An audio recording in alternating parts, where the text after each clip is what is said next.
All right, we are live. Post-fight, UFC 249. I appreciate everybody sticking around. Once again, a little bit late, at least 40 minutes late. I'm sorry about that. How is the voice? Do you hear what I'm preaching?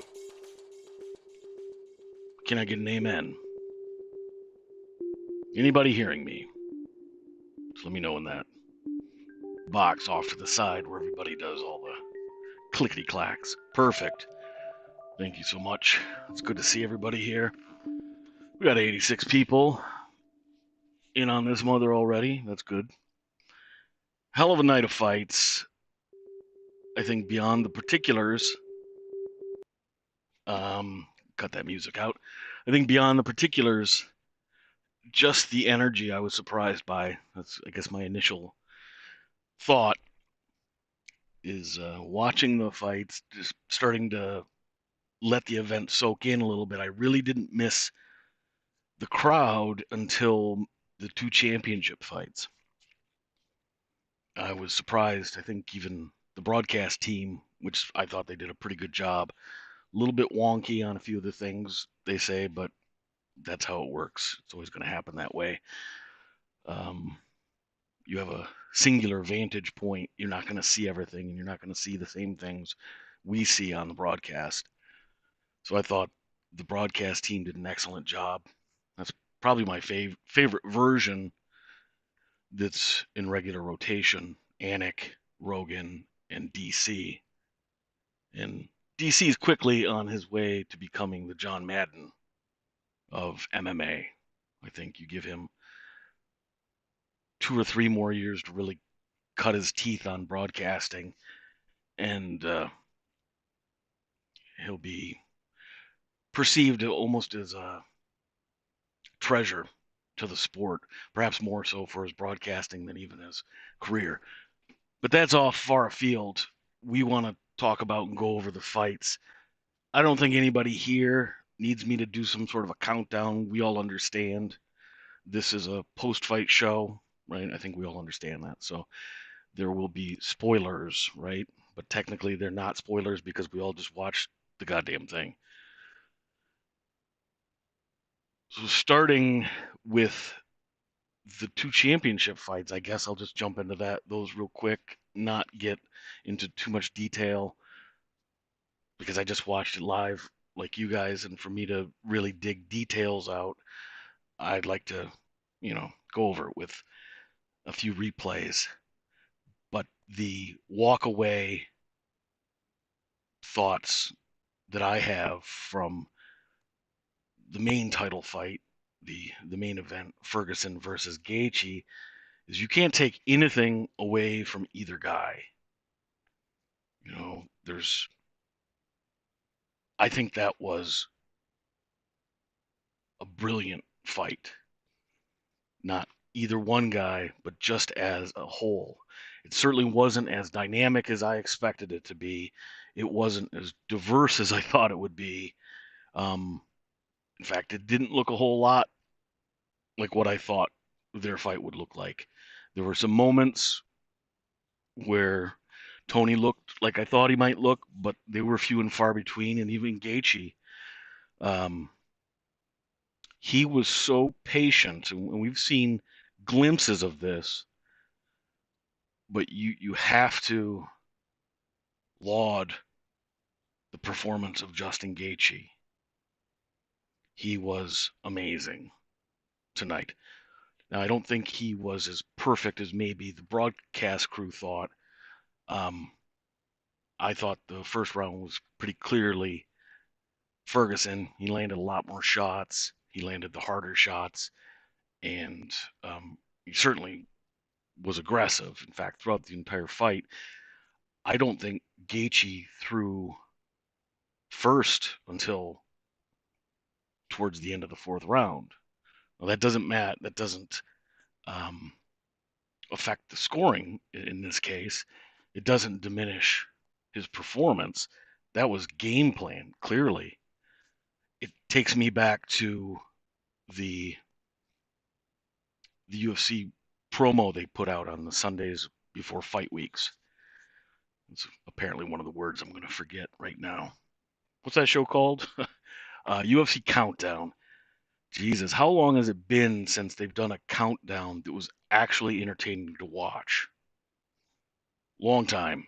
They've gotten so bad.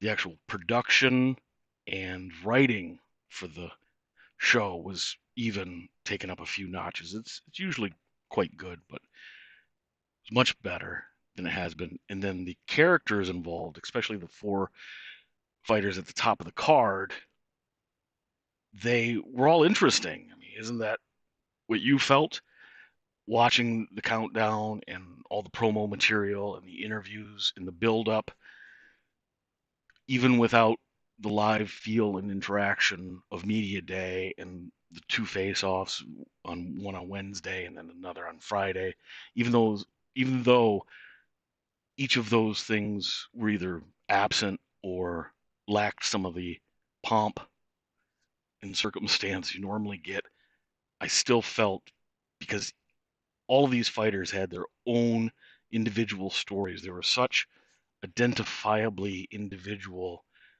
humans and athletes that it was just joyous to watch the buildup. And in the countdown show, one of the things that stuck in my mind watching it was, one, Trevor Whitman. I mean, that guy, if I was going into some fights, that's the guy I would want to link up with. There's a lot of fabulous coaches, but one of the scenes where you hear his voice and then you see him, he's just like somebody's genius grandmother over on the sewing machine, inventing all types of boxing clubs and whatnot, and he's giving all this sage fighting advice as the voiceover.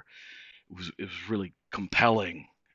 Very thoughtful guy, but also capable of communicating some fairly complex ideas to a guy in Justin Gaethje who, by his own admission, said, "My coach is an artist, and I'm the canvas."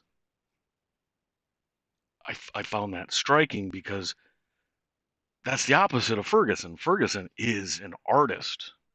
Even in, you didn't see as much of it in tonight's fight, and you heard Ferguson's corner throughout the fight trying to remind him to get into the rhythm. They must have said rhythm a dozen times, and they talked about, throw the sand and all these things that I'd been writing about and thinking about with Ferguson. It was surprising to hear them have little phrases to remind him to do the things that I've often wondered exactly why he was doing them in the fight, other than they created his own rhythm, which has a way of throwing off opponents. Gaethje was so strictly counterfighting, especially the first 3 rounds, that he didn't care what the rhythm was. And Ferguson was never able to overwhelm the feel. Gaethje had his own simpler rhythm, the 1-2 rhythm, or just that left hook was tight tonight. Gaethje's left hook was ridiculous. So going back to the countdown show, Gaethje's coach is talking about, these complex ideas that he's presenting to Gaethje over this long period of years. When the guy came in, basically not even knowing how to throw a punch, and to have a pupil sort of as pure as Gaethje, he's almost, in a sense, egoless. He's clearly not. We saw he got upset when Ferguson didn't want to hug immediately after the fight. That pissed Gaethje off, and fair enough. But so he's clearly got his ego engaged, as you would have to be if you're going to achieve anything in the world. But in that master-student dynamic, to be able to be the vessel that someone who's accrued and sort of perfected wisdom is able to then pour into you, it's as disappointing as it is that Khabib and Ferguson fight goes away for a little while, it was a revelation to see the drama play out in the title fight and to see Gaethje rise to the occasion and to do it. I would suggest he did it sort of in the perfection of the vision that Trevor Whitman probably held for him for some time. I think he perfected what he and his coach had been working on for all these, almost a decade, I guess. So you have to tip the hat to Gaethje on that. Let me jump into some questions now, or some comments. I saw that you guys were having some pretty robust ideas and discussions. Appreciate seeing everybody here.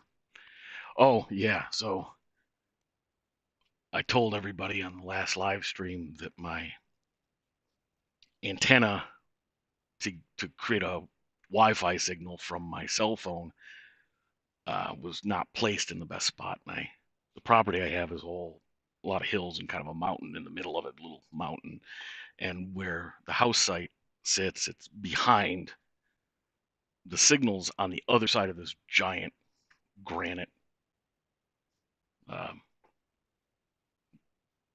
small mountain hill type thing. And there's no getting a signal through that. And I was going just around the edge of it. And now I think what's happened is the weather's gotten nice here in the Pacific Northwest, and we've gotten some vacationers because I'm on an island and our population goes through the roof during the summer. And I think they're drawing a lot of the signal. So I was only getting a fraction of the signal before. Now all these Anyaks are coming on island, and instead of enjoying a vacation, they're checking their Facebook or whatever they do, and they're sucking little bits of my signal. So I have to find another spot on the property that actually faces directly the signal, and I should be able to then be able to work from home. It's a process, and I appreciate everyone's patience with the live streams not starting on time and all of that. So I was sitting in town at the library using their Wi-Fi, and apparently it's on a timer, and their Wi-Fi cut out with about 3.5, 4 minutes left in the last fight. And unfortunately, where I park near the building to get this really great Wi-Fi is a dead spot for cellular reception. So I tried to kick it over to my own cell signal, couldn't do it, had to drive around town to find a decent spot. So finally got all that taken care of. So I didn't see the end of the fight cleanly. I did go back and watch it and see that that Herb Dean stopped the fight for Tony, and I think it was a good stoppage. If Tony had been more competitive in the fourth round, where you would be able to make an argument that maybe he won the round, then I would be more upset. But I think some people probably would even give Gaethje 4 out of 5 rounds. Now, if you would go back and watch the fight, my suspicion is, like most Ferguson fights, he actually performed better than what you thought at certain stages. Because I thought he clearly won the first and won the first half of the second round and definitely closed out the last 45 seconds winning, which I think wins him the second round. Gaethje clearly won the third and fourth round, and ditto for round 5. So I thought it was a strong stoppage on Herb Dean's part, especially since the guy has really had a hard time getting those kind of calls right. Herb Dean's really been wallowing in his own indecision, letting some fights go way too long and then hair trigger when there's no cause for it. So it good he was protecting Ferguson, because you're not gonna you're not going to knock Ferguson out. You know, if we learn nothing else, we've relearned that lesson that I think we all knew anyways. I think the biggest loser of the night, I don't think they're clearly, this will cost Ferguson some money, but at the same time, he got so much press and so much love from the media and the UFC and the fighters, particularly the two main events, or the co-main and the main, were constantly splashed all over ESPN. Kind of funny to listen to some of the talking heads on ESPN. I haven't watched that network regularly in years, so half of the talking heads I don't even know. And these little Ken and Barbie dolls are talking about MMA, which is cool, right? I mean, isn't that what we've all been waiting for years? Um, so to see Ferguson get that love, well, it depends on what he does from here. Um, he might not be losing very much. I think most of us assumed Khabib wasn't going to fight him next, anyways. Um, and probably Khabib won't fight Justin next. And since they have the same manager, it'll probably be a back room deal. And Khabib's going to, I would assume, this clears the way for Khabib to fight McGregor. That's not something I'm happy with. Um,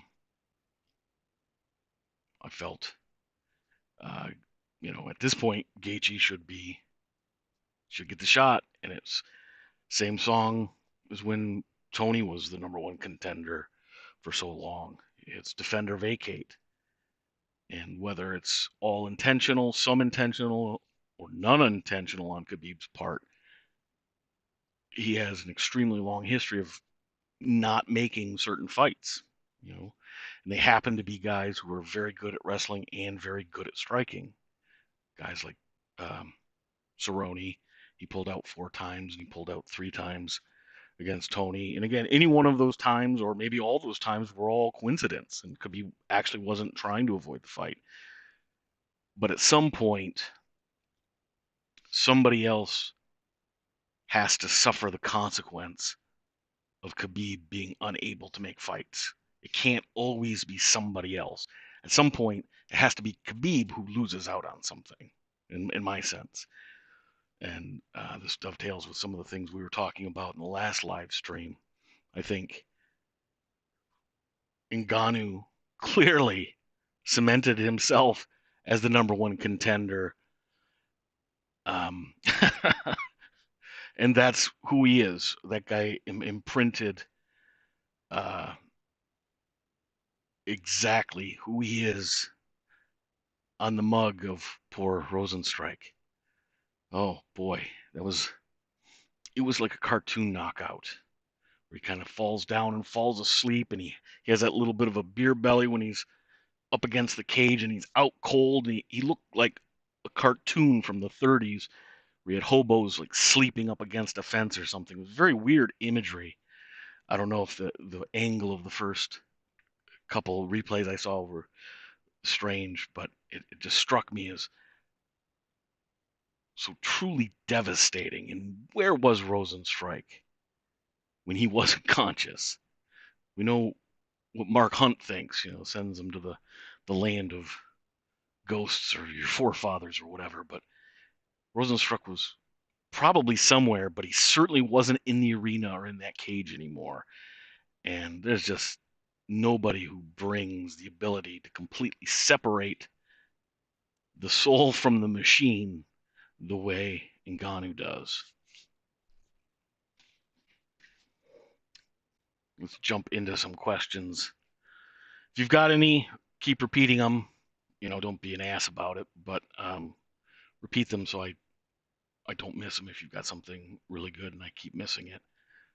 Appreciate everybody who's jumped on. I'm scrolling through to see some of this.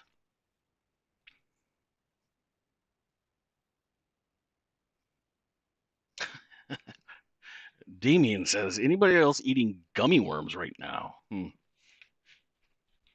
Maybe sharing more information than is necessary.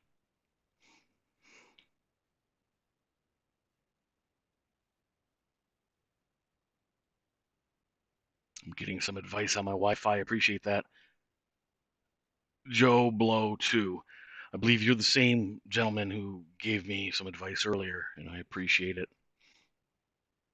I just have to move the spot on my property, and it'll make a world of difference for me to be able to work at home. But like I said, that's a process. All right. Newt, you see they're putting GSP in the Hall of Fame. That's Mary Diaz. Yes, I did see that. And that was a good package they played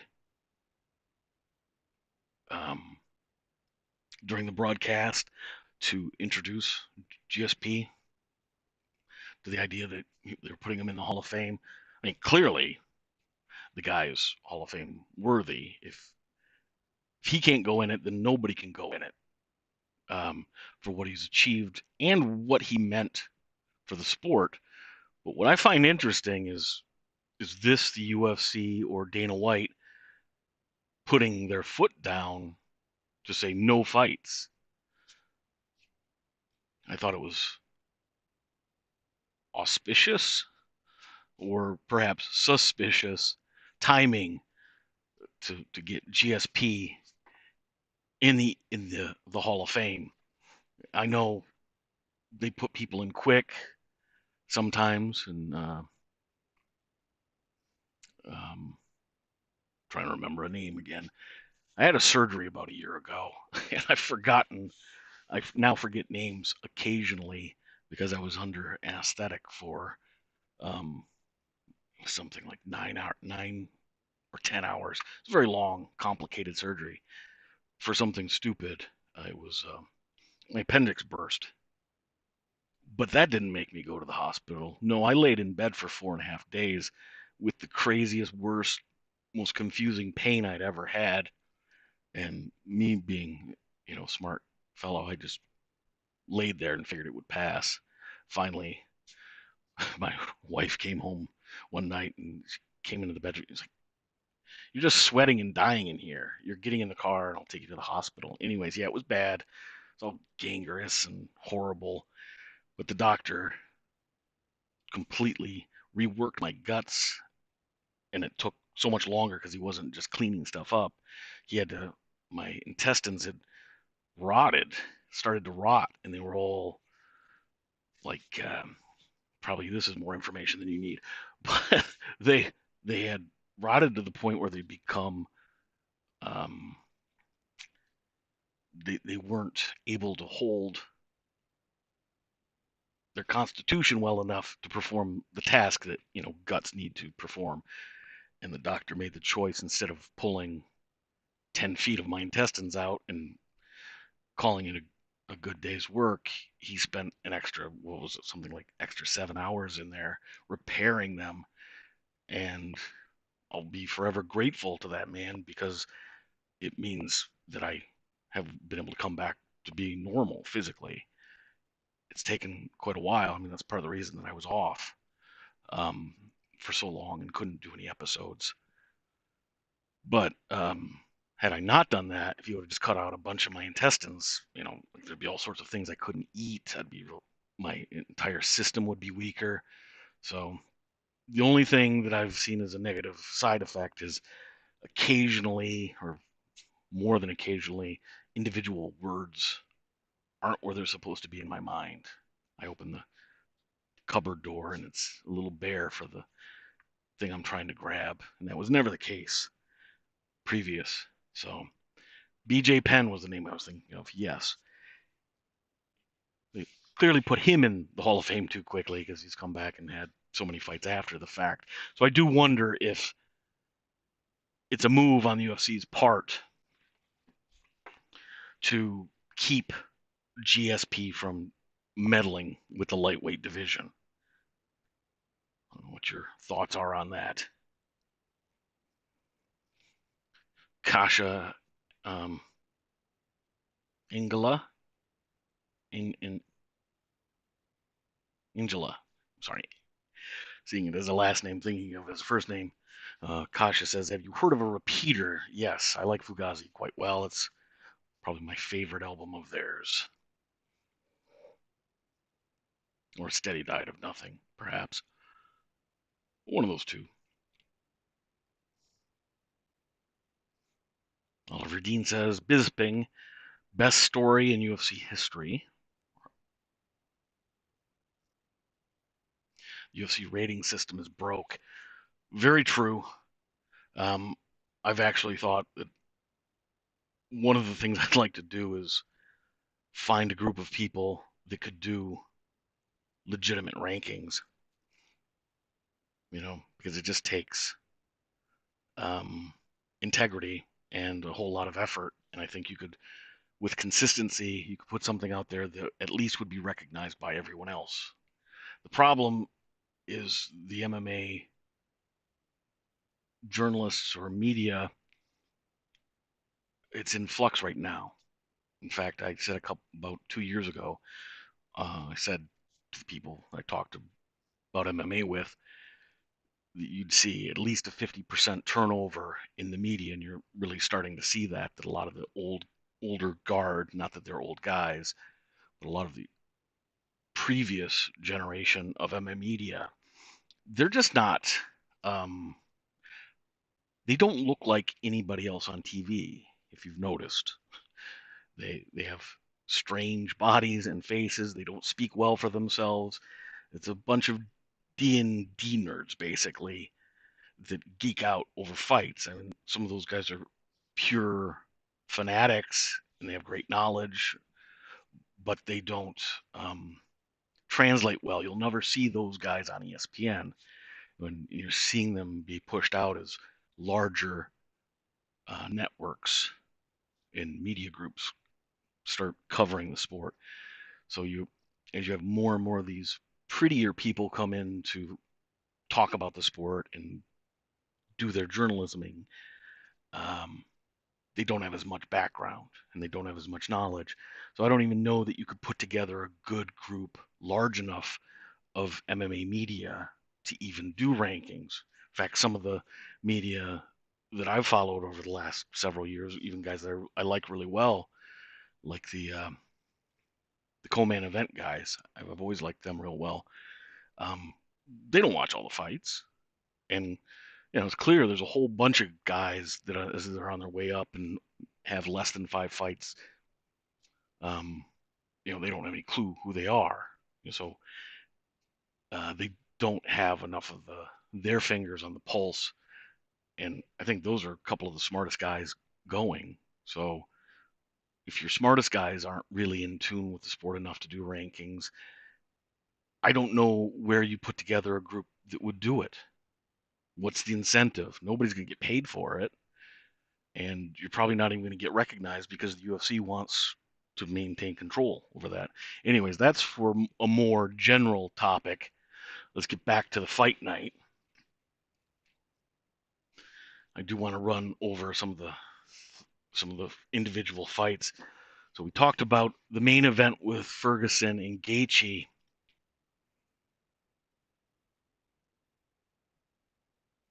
Okay, wait a second.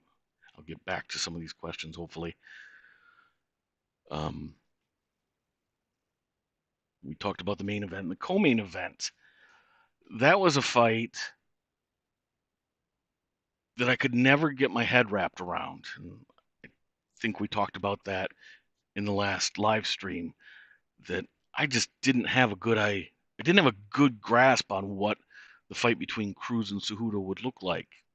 And part of the reason was I couldn't tell you how good Cejudo was because he'd had so much success and he'd done so many things well, and yet he had had some stumbles along the way, missing weight and not having the greatest fight against Benavidez and not having a dominant win against Mighty Mouse.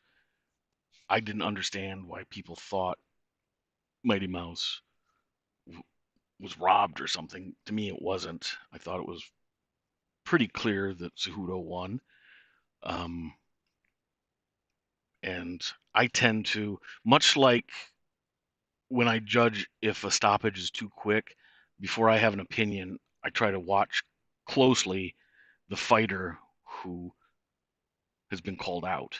And if the fighter doesn't complain immediately about the stoppage and doesn't do a convincing job, then I'll pretty much always side with, well, it was a good stoppage. And I think it's the same with a scoring decision.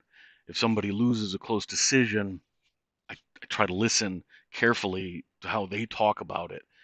And Mighty Mouse just had a bunch of weird excuses about losing, and he seemed so ready to, he just didn't even seem to want to be there. And he wasn't overly inspiring in the fight, and then was completely uninspiring on the mic afterwards.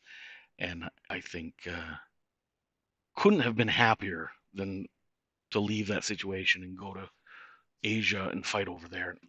I don't know how that's going for him. I've only seen highlights of some of the stuff. I don't even think I've seen all the highlights of his clips. But so we knew Cejudo was good enough to beat Mighty Mouse, even if it wasn't a perfect fight. And we saw what he did against Dillashaw and Marlon Moraes. But Cruz is another thing altogether, even being on this layoff. And I think now we pretty much know who Henry Cejudo is, and then he decides to retire, which I think is gamesmanship on his part. I was thinking that because of how he was talking, he wasn't emotional. And it seemed to me in the moment that Cejudo sounded a little rehearsed as well. And I'll have to go back and analyze the clips a little closer. But in the moment, even before he got out the words that he was retiring, it looked like it was, what do they call it, a job? He was jobbing. He was a jobber. It definitely wasn't a shoot. That was my non-expert opinion on his body language and the way he was affecting his tone. Like he was trying to be really serious, but there was no emotion. And you're going to tell me if the guy was really retiring, he's going to, first he's going to do it in a place where there's no crowd, and then second, he's going to have zero emotions. Yeah, I, I think I'd have to pass on that. I think uh, he didn't do well negotiating with UFC. Believes that he deserves more money, and you know, it maybe he's playing chicken, and maybe he's looked at it and say, well, if I can't make any more money than this, it's not worth the risk. Might as well go out on top. It's a little bit, I think, what GSP has done, and certainly what um, Khabib wants to do. You can see some guys who put an awful lot of thought into how they're going to exit the sport and what comes next. And then I think you have other guys that it's all about the fight. So I'm not sure about Cejudo. Damien says Henry was being cringe as usual. I think he tried to temper down the cringe, partly what threw me into Spidey sense mode when he went from being sort of casual and easy and natural for him, to all of a sudden exuding more of a professional or serious tone, sort of an anti-cringe tone. That's what made me listen up and say, okay, I think what he's going to say next is probably not the exact truth. And that's when he delivered the retirement spiel. And he made a big point of referring to Uncle Dana over and over and with gratitude. And to me, that speech had the hallmarks of his coach, was it Eric Albarcine? I'm probably saying his name wrong. The guy's a genius coach as well. And he's got a lot of interesting and I think many good ideas about managing yourself within the sport as well. So I think most of that speech, at least the highlights and the important parts, the gratitude and the sincerity, I think that all comes from his coach. So I would expect to see Cejudo again, because if he walks away, that really throws 135 in disarray. The whole point of bringing in Cruz was to help build up Cejudo's name, right? Isn't that what they were doing? So I don't think they would have done that. I think they would have given him what probably would have ended up being a more difficult challenge from uh, Peter Yan or Aljamain Sterling, a little early for Sandhagen, but I think Sandhagen might have the most dynamic set of skills of any of the contenders. Who knows, though? Matchups change what looks dynamic at one point to something that's completely ineffective against someone else. Mary Diaz asks again, Newt, have you seen the recent Twitter bickerings about women in MMA getting opportunities based on looks and not skills? If so, what are your thoughts? Did you think Pearl was making fun of his speech? You mean Pearl Gonzalez? Is that her name? She was in the UFC for a few fights. Kind of famous because she got pulled off a New York card for having fake fun bags. You call them fake, but I mean, come on. They're not fake. Like, they exist. In fact, they exist in a grander state. So it seems like a bit of a slight to call them fake. Let's say augmented. And then she ended up getting put back on the card. So she's kind of famous for that.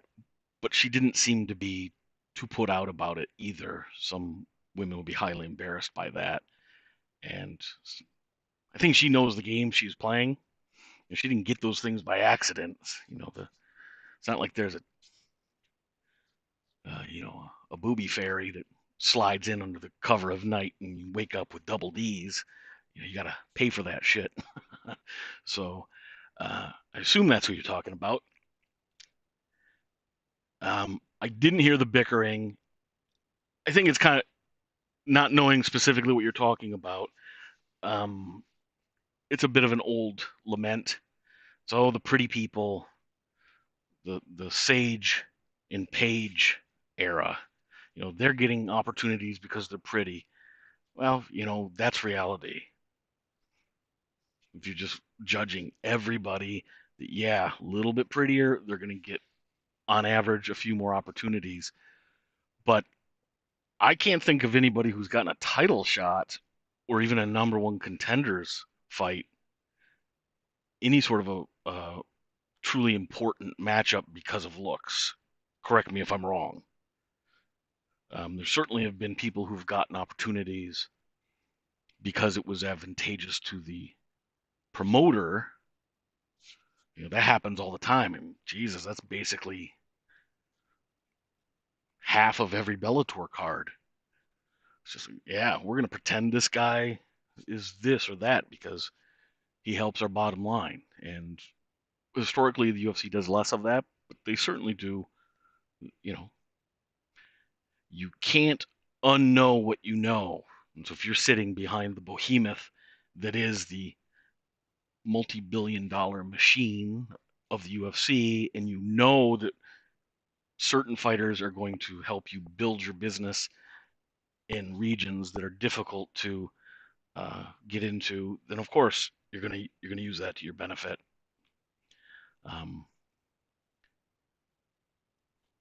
Go through some more fights. The third fight from the top, Ngannou versus Rozenstruik. I was a little surprised at how quick that went down. I thought Ngannou was going to be a little more cautious. I think the broadcast crew got it right. I can't remember if it was DC who said, Francis was hanging back and all of a sudden he takes a few of these real snappy leg kicks and he's like, yeah, I'm going to wade in there and see if this guy can handle my heat. I think that matches what I saw too, which is a good instinct. Francis bringing pressure, it's hard to stay technical in the face of a tsunami or like a mudslide. I don't know what kind of devastating natural disaster would best represent the devastating power of Ngannou, but whatever it is, it stands to reason it's difficult to not flinch or even run away if that guy's bringing it all down upon you. And that's what we saw from a very interesting guy in Rozenstruik. I didn't have the chance to do a lot of research on him. In fact, almost none, beyond just having seen his fights. And what I saw of him in the build-up, which was not a ton, he was kind of a bastard. He clearly has an issue with Ngannou. And I don't know if it's some sort of regional or geopolitical strife as a background. I'm sort of clueless about what that could be. But he clearly, in some of his comments, had a little sand in the Vaseline as far as him thinking about Francis, and maybe he thinks Francis was too arrogant or whatever, but it seemed quite personal. And then as Francis was walking out, I've had a fair number of people ask if it would be worth doing breakdowns of fighters' walkouts. And sometimes I see things and sometimes I don't. Most of the time, I don't really see anything that's somewhere in that 85 percentile range of probably being correct. And if I'm not positive, if I don't get a real strong feel on something, I don't follow it up because I feel like I would be forcing a narrative, sort of projecting probably an emotional response to something. So I try not to do that. But with Ngannou, I thought it was pretty clear in the way he was coming out. He was a little tighter, but didn't look nervous. And then if you watch his mouth as he's getting up to the prep point, he's sort of pushing out his lips, working them. It was like, as you see when somebody has distaste in their mouth, disgust, and a real. Ngannou had a real, I guess the best term is distaste for the opponent. And it wasn't over the top. He wasn't doing it consciously. It's one of those subtle things we do that tip our hand to other people of how we really feel if you're careful and you're observing. So I didn't know how that would affect the fight. And after the fact, it's kind of an interesting point because he had disdain, I think is the word that is best for what I saw. He had real disdain because it wasn't the kind of heated hatred that makes you cling to the thing you hate. So you have Khabib and Conor, and they hate each other so much that they're attracted to each other. Sort of, they take turns being the moth and the flame, and they just draw each other together.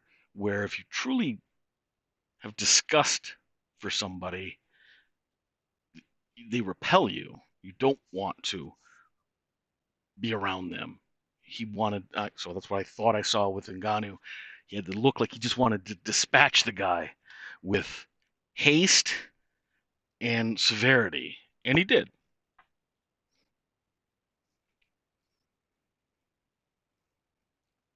The Los Clan says he is a beast. Francis is really intimidating. Yeah, he is, and I like that he's getting more out there with his English interviews. He's really come a long way. It's amazing to me to watch these fighters. I think back to the first time Khabib was on Ariel's show, and was able to talk for himself. I think he was on there once, and Ali had to do all the talking, and then the second time, it was during the time he was pulling out versus Cowboy a few times, and that first time Khabib couldn't really understand a damn thing he said.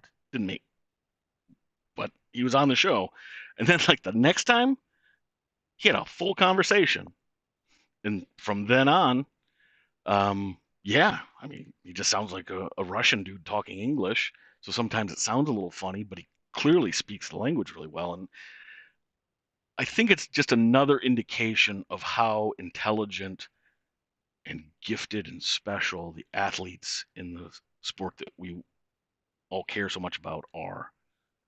That everyone, the sport draws people from all cultures, all around the world. And it's not drawing just the meanest or shittiest people. It's not just thugs. All these people that can come from wildly disparate backgrounds and learn all the things you have to learn to be a good fighter, plus the business side, plus oftentimes learning completely new language. It's inspiring, and I think I would put our athletes up against any sport. I think the only one that's even close is hockey, as far as being as well-rounded, being physical, being hand-eye coordination, gritty, high cardio, and intelligent and diverse. Soccer would fit into that category as well, but clearly not a physical sport in the same way. Although endurance plays an incredibly large role. Is Hegemonium says, is Tony now a gatekeeper because the UFC doesn't like his personality? Well, what do you mean gatekeeper now? I think Tony's been the gatekeeper since UFC 209. That conveniently gets forgot, all the details around that event, because that was supposed to be an interim fight between Tony and Khabib. That was the one where famously the night before the fights, they face off, and Tony tells Khabib he doesn't look good. You don't look good, dude, and make the fight. You got to make, or before the weigh-ins, rather, not fight night, before the weigh-ins. And he said, you don't look good. This weight cut's really getting you, but make the scale, make the weight, make the fight. And of course, Khabib didn't. And instead of Tony getting another lightweight to fight, and that would be for the interim title, because it was a European fighter. It's one of two brothers, and the guy was actually in the top 15. He's higher ranked than Ally Quinta was when he took on Khabib, and the guy actually had made championship weight, so he could have been slid into the slot. Tony could have gotten the interim belt way back at UFC 209, but clearly UFC didn't want to give him that opportunity. So I would say Tony may go down as a folk hero in the sport. He may go down as kind of character who had some unfortunate things happen, have some malicious things happen, have some dirty things pulled against him, and just never got his due. And part of it is that Tony didn't complain for years. He said he wanted to fight everybody, and he didn't care when he got a shot. And he didn't do interviews, so he didn't help himself sort of the way Stipe doesn't help himself with doing media and whatnot. Now, Stipe is a little bit of he's a bit of a loaf of white bread. Stipe is. He's not the most intriguing character. Even I think if he was trying, he wouldn't be. You see him on the embeddeds, and he's around his firehouse buddies. They're all yucking it up and everything, but it's not like Stipe's whizzing anybody with great one-liners or anything. They're just a bunch of kind of dudes having fun, which it was kind of cool to see that dynamic. But I don't think there's enough personality for Stipe to really light up a room in any other context, where Ferguson might be a little difficult to catch his vibe at first, but you can't say he's not interesting. So kind of a funny question, but maybe Tony is what he's always been. Maybe he is a gatekeeper, not in the traditional sense, but we know Khabib isn't going to fight him now. Khabib got what he wanted. The thing is, though, is depending on what Ferguson does from here on out, this could be worse for Khabib's legacy than Tony's. Because Khabib definitely has a maximum of 2 more fights, and there may just be 1 more. So Tony wins another couple fights, and he could be right back in contention. Does anybody think he couldn't come back and beat Poirier and beat Felder and beat Hooker and Kevin Lee again and whomever else they want to throw at him? And Connor's never going to fight Tony either. I've said for years, Connor, the one guy Connor never talked about last year or so, he's talked a little bit about Tony, but he never talked about Tony. And the silence was compelling for sure.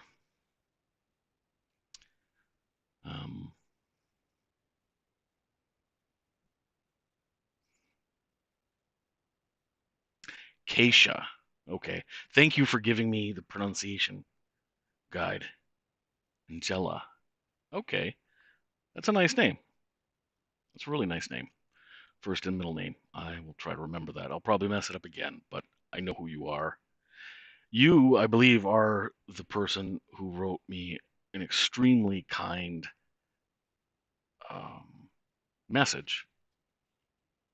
It was quite inspiring. I appreciate that. I still intend to write you back.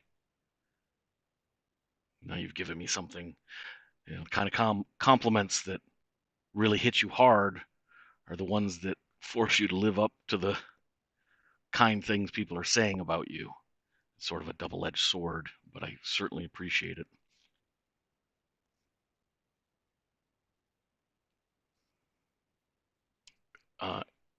Ariel Valenzuela. Hello, my friend.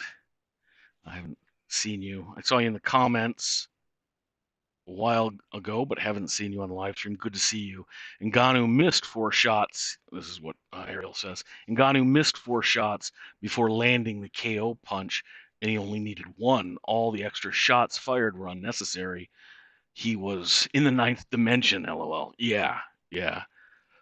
Sort of not exactly windmilling his way in to land the strike that knocked out Rozenstruik, but he was clearly trying to land those shots, but they worked well as a shield, keeping Rozenstruik from being able to hit him, and a distraction to sort of overwhelm the guy. And this is where I sort of pivot from maybe the traditional analyst, and of course a lot of people who know more than me, and have a specialty in that area, coaches and whatnot, where I'm not a big believer in valuing technique purely because it looks the way it looked when you looked in a book. To me, the differentiation between a good technique and a bad technique has to do with outcome, repeatability, and efficiency. Even Rogan, who I think was on the opposite side of this philosophy for a long time, noted during the fights tonight, he talked about the importance of strikes being efficient versus overthrowing or having poor technique so it robs conditioning and strength. So a guy like Ngannou, some of his strikes can look pretty ugly, and the ones that missed as well tonight, they look kind of bad if you think of them in isolation. But if you think of those strikes as being distractions and being sort of a shield as well, it's a sort of your offense is your best defense mentality. Very effective. He's done it many, many times. And it clearly, even though he must be losing efficiency with some of the sort of haymaker type strikes, wow, he has enough in reserve that they still are truly devastating. A hippo would be killed by Ngannou. Yeah, I think what was the Conan movie where the camel spits on him? Conan reaches over and conks him on the head and the camel's knocked out. Yeah, that's the kind of thing Ngannou could do to pretty much like a T-Rex. Any animal's gonna wilt under that dude's power. I was starting to say that I'm glad Ngannou's getting more um, of his real personality out there, because while he is a beast, he's also more than that. You know, he's an individual as well, and I think for the sport to truly transcend where it was and where it came from, we need to, not we, but the fighters need to be able to show who they are as individuals, because they are so unique one to another, and it makes the sport more humane, because clearly there's nothing more uh, violent than a great fight in the UFC. Uh, at least it's viscerally disturbing at times, especially to the nascent watcher. So to humanize these individuals in victory and in defeat, I think is quintessential, so that the sport can not just grow and achieve a level of visibility, but maintain it. They have an opportunity that sports like football just don't have, because they're all wearing helmets, and the way fans and media talk about the vast majority of the players on a football team, they're just pieces. They think of them as pieces, like pieces on a chessboard, and they're interchangeable. And you've got a few quarterbacks that are really good in any given time. There's never more than 3 or 4 that are truly great quarterbacks in the league. And then you got a handful of personality players that transcend the normal media that the sport gives. But the rest, you know, even if they are considered stars, half of them aren't going to get recognized if they're not in the town they play in. Where fighters, whole different thing. They have they wear their hearts on their sleeves, and their personalities come first if you're looking for it. A couple other thoughts about the fights. I don't know what Cruz does from here. Somebody was asking that question. It was the stoppage. Yes. Jesus Hernandez says Cejudo served goat. Yeah, again, I mean, we can all cringe at what he's doing at different times, and the whole deal with the pillows took me back to gal I used to know. She had a Morrissey pillow, and it says, I dreamt last night somebody loved me. Morrissey of the Smiths, and then had his own career as well. Very emotional, torch singer type performer, and very emotive. So it's he's a ridiculous figure in a sense, anyways. And so you have this pillow, and I can just imagine a bunch of sad ass um, girls hugging this Morrissey pillow, and then Cejudo comes out and he's got a whole sack full of pillows that look pretty similar, and of all the goats that he'd already defeated. And yeah, it was cringy, but it was, I don't know. I like his cringe. Um, it's interesting, and the dude just keeps winning. I think Daniel Cormier said something to that effect that, well, some dudes just win. And that's what I was wondering about Cejudo. Was he that good that he would just win? So I hope he doesn't retire. I'd like to see what he could do. At this point, it'd be interesting to see him fight at 145.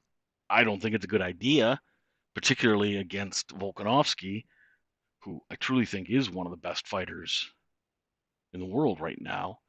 Um, and you've got all those other killers at 145, so I don't see Cejudo jumping the line there. But that's probably part of his negotiation tactic. Yes, Morrissey is murder. I see what you're doing there. Hegemonium. Danilo Carbajal says, nice to have you back, Alpaca. I think you missed the point on the Conor Khabib analysis, but your stuff was always great. Yeah, I probably miss a whole lot of things, but I appreciate the sentiment, and it's good to be back. Good to have you back as well. I appreciate it. 5-star cringe, it's true.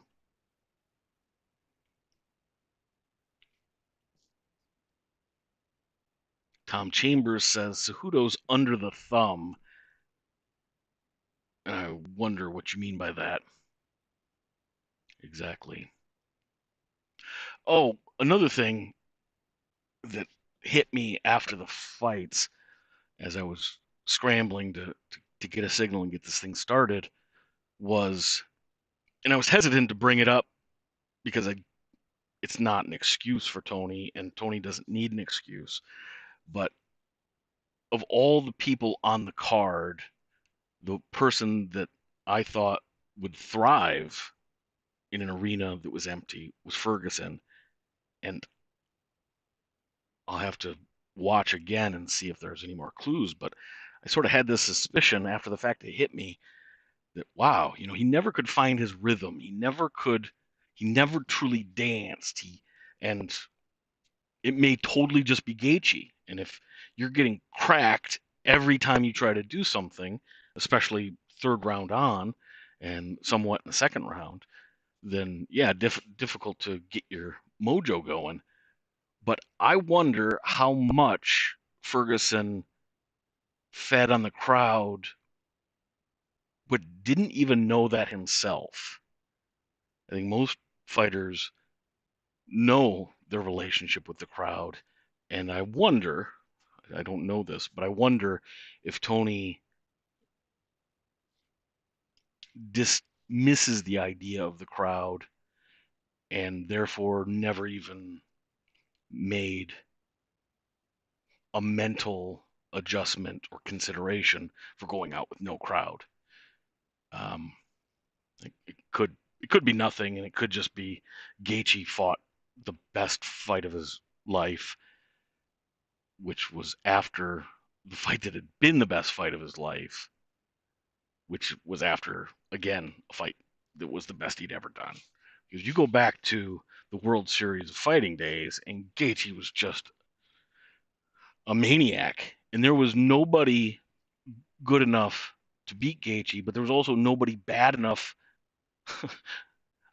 that Gaethje could just smoke and walk out unscathed. He would just say, "Oh, you're not nearly as good as me. Let me get down on your level, and we'll make it an honest fight." And the guy is the kind of thing you imagine back in the 30s or something that would go on beyond a tavern in some remote region of Alaska or something. Just two dudes walk out and handle their business in the dirt and dirty snow of the parking lot. That's Gaethje, but he's made a lot of improvement, and I think you can't give too much credit to his coach for that. We go through a few more questions. Actually, I'm gonna hit a couple because this is the after the post fight thing, so I'm gonna hit a couple more of the thoughts I had along the way with the different fights. I do want to reiterate just how much I enjoyed the experience of watching the fights. Um, I know we were all missing it, and maybe I hadn't thought enough about how much I was missing the fights because I was working on so many things. Um, but it was, I dare say, titillating sitting, waiting for the event to start, and just to see that it was happening.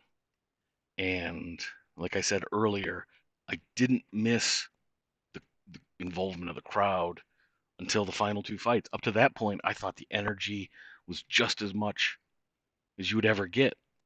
It was really, kudos to the production team and to the entire UFC for making that happen. It's not easy to produce anything that carries an energy and a momentum throughout a 7-hour window, let alone do it without the fuel of human emotion, which is what the crowd brings. So, kudos to the production team and to the broadcast team. It was great. Really enjoyed the fights. Disappointing to see Uriah Hall have his fight pulled, Jacare testing positive for antibodies or the coronavirus. I only partially read a few articles on that. I was surprised that there was a bit of a, maybe it was a fake outrage, but there was a little quell, or not a quell, but a swell rather, of people popping up saying, "Whoa, I can't believe they're going on with the fights." Well, that's the whole point, right? All these protocols are in place to make sure that infected people aren't then mingling with anybody else, and certainly not fighting.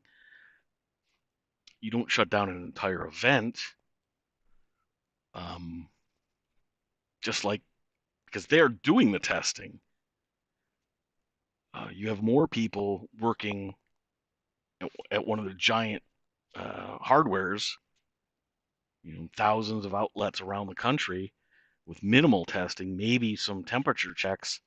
And just because we're ignorant to how many people are having an asymptomatic um, situation, it doesn't mean, you're not shutting all these stores down.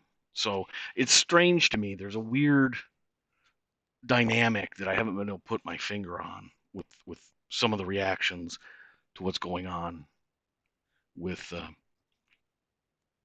the way everybody's trying to deal with the pandemic. So anyway, next I will. The 360 Nate says, "Thank you for the donation as well. How much credit does Trevor Whitman deserve for making Gaethje more patient fighter?" I did talk about that quite a lot when I first jumped on the live stream, but I think he deserves a tremendous amount of credit. Um, in fact, one of the things that I had in my notes, I was, sounds like a jackass thing to say, but I was extremely close to being able to put out a very detailed episode. I was really happy with the work I was able to get done on it. I'm a little bit jammed up on it, quite honestly. I want whatever episodes I put out to measure up to a certain standard. And so in the last couple of weeks, I've had a hard time pulling the trigger on some. But for this latest episode, I just ran out of time. So I know that I'm just about back to being able to do regular episodes so that I can get an episode or two out every week, plus the live stream and then some extra stuff. Anyway, one of the notes I took was the only time that I really thought Justin Gaethje had a great chance of beating Ferguson. I mean, not a one punch that Ferguson didn't see coming or sort of a freak injury, but to do what he did. The only time I even entertained that idea was when I would hear Trevor Whitman speak. And he was so compelling. He wasn't making an argument. In fact, the guy complimented Ferguson in an earnest, sincere way that I don't think I've ever heard a coach encapsulate who a fighter is as well as Whitman did talking about Tony Ferguson. I've never heard an opposing coach be that dialed in, which if he's able to describe so accurately who Tony is and sort of why he is what he is, several levels of understanding, not just a technical breakdown, but a psychological um, thumbnail sketch of sort of what makes the guy tick. You start getting to those levels, I think that's when the coaches can really make the biggest difference. So I think you have to you put Trevor Whitman in that category. Greg Jackson, I think, is the original, at least as far as major fighters and UFC fighters. He was the original coach, sort of the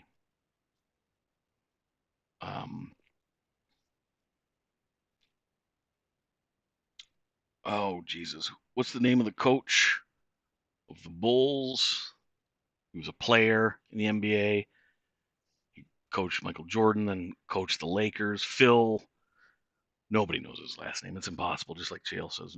You could look it up, but it's probably not even the internet knows. Is it Phil Jackson?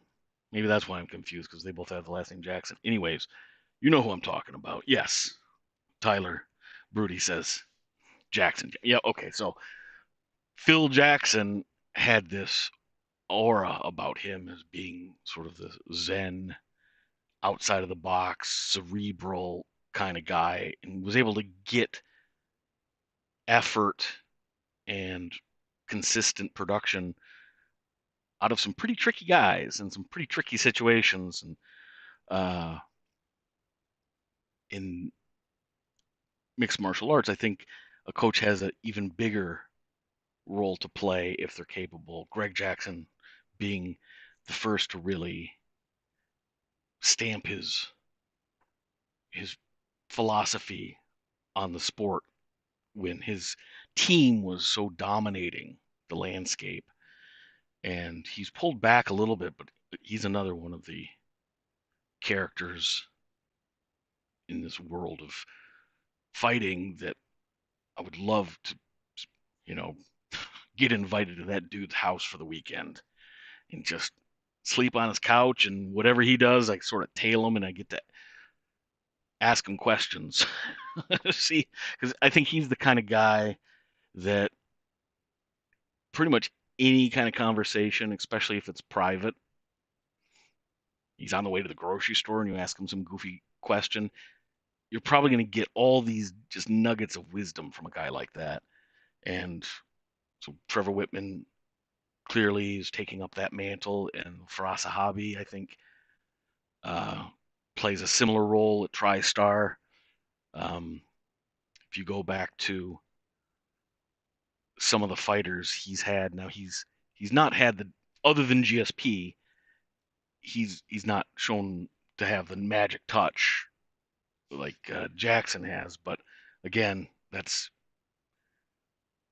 he still has had a lot of success, and I think what is maybe even more impressive is that he's able to get a lot of victories out of guys who maybe don't have all the talent in the world or have only been training a short period of time. I think there's probably not a coach who could prepare a good athlete who's reasonably smart to be successful quicker than Firas does. I think he probably does the best job of that. But again, if you hear him talk, he's always thinking about several layers of a fighter, not just the technical side, but a little bit of the philosophy, a little bit of the psychology, and other, maybe a Ray Longo, love him or hate him. A lot of people seem to hate him. I don't quite understand why, but yeah, he's a bit of a goof, but a great personality in his own way. Um, Not the biggest cerebral guy, but is able to get performances out of his guys, or at least in the past he has. So there's, different approaches. Longo doesn't see those things, I believe. So if you don't see something, if you were raised in a community where everyone was colorblind, and you didn't have contact with the outside communities, you wouldn't even know color blindness was a thing. You'd have no reference, you'd have no counterpoint. So some of these other coaches who maybe focus more on a Vince Lombardi type approach, uh, more the Patton, the general, the field general type approach, I don't think they see what a guy like Frost or Trevor Whitman sees. So that's my long-winded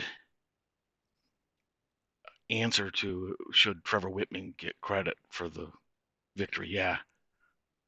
And Gaethje, going back to what I'd said, because he's willing to be the vessel, he's willing to be the canvas. And I thought it was such a perfect symmetry using the language that Gaethje and his coach started talking about.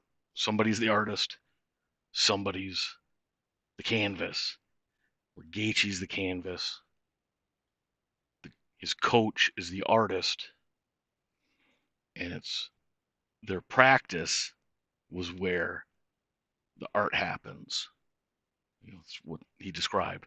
Where Ferguson is the artist, and his canvas is his opponent, typically. And even in this fight, Ferguson ultimately didn't finish or win the fight, but he still controlled more of the fight. Yeah, that's not an argument for saying he almost won. He didn't, but he still was the one dictating. Now, quite honestly, he should have pivoted from that mentality, and I think he was trying. There's several points in the fight where he'd turn around, he'd do a 360, give his back to Gaethje. He was trying to find the rhythm, and again, that dovetails with my query or my wonderment. Is it possible that the lack of crowd actually affected the one guy who seemed impervious to whether there's a crowd or not a crowd? Tim Evans says, I think of Tony as the outsider. The silence was deafening for him. Okay. Yeah, I understand Tony as the outsider. That makes sense, and the silence was deafening. I wonder exactly how you're connecting those two ideas. In that as an outsider, he needs to feed off the crowd more, possibly. I'm not sure if that's what you're suggesting. That could be. Um, I haven't squared the circle on this one, and may not, but it's a interesting puzzle. Mr. Illis says Gaethje fought tonight like he already had the belt. Never put himself out there.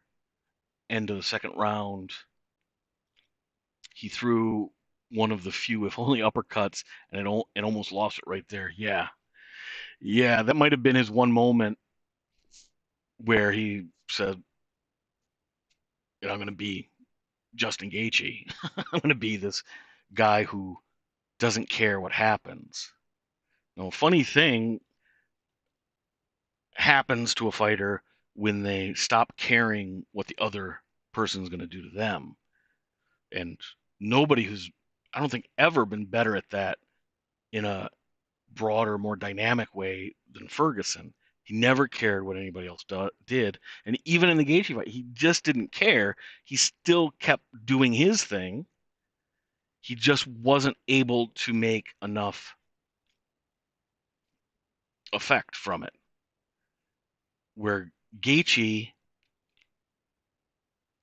in the past was doing a similar thing in that he would allow you to hit him. If you think back to the Eddie Alvarez fight, that's probably the best example.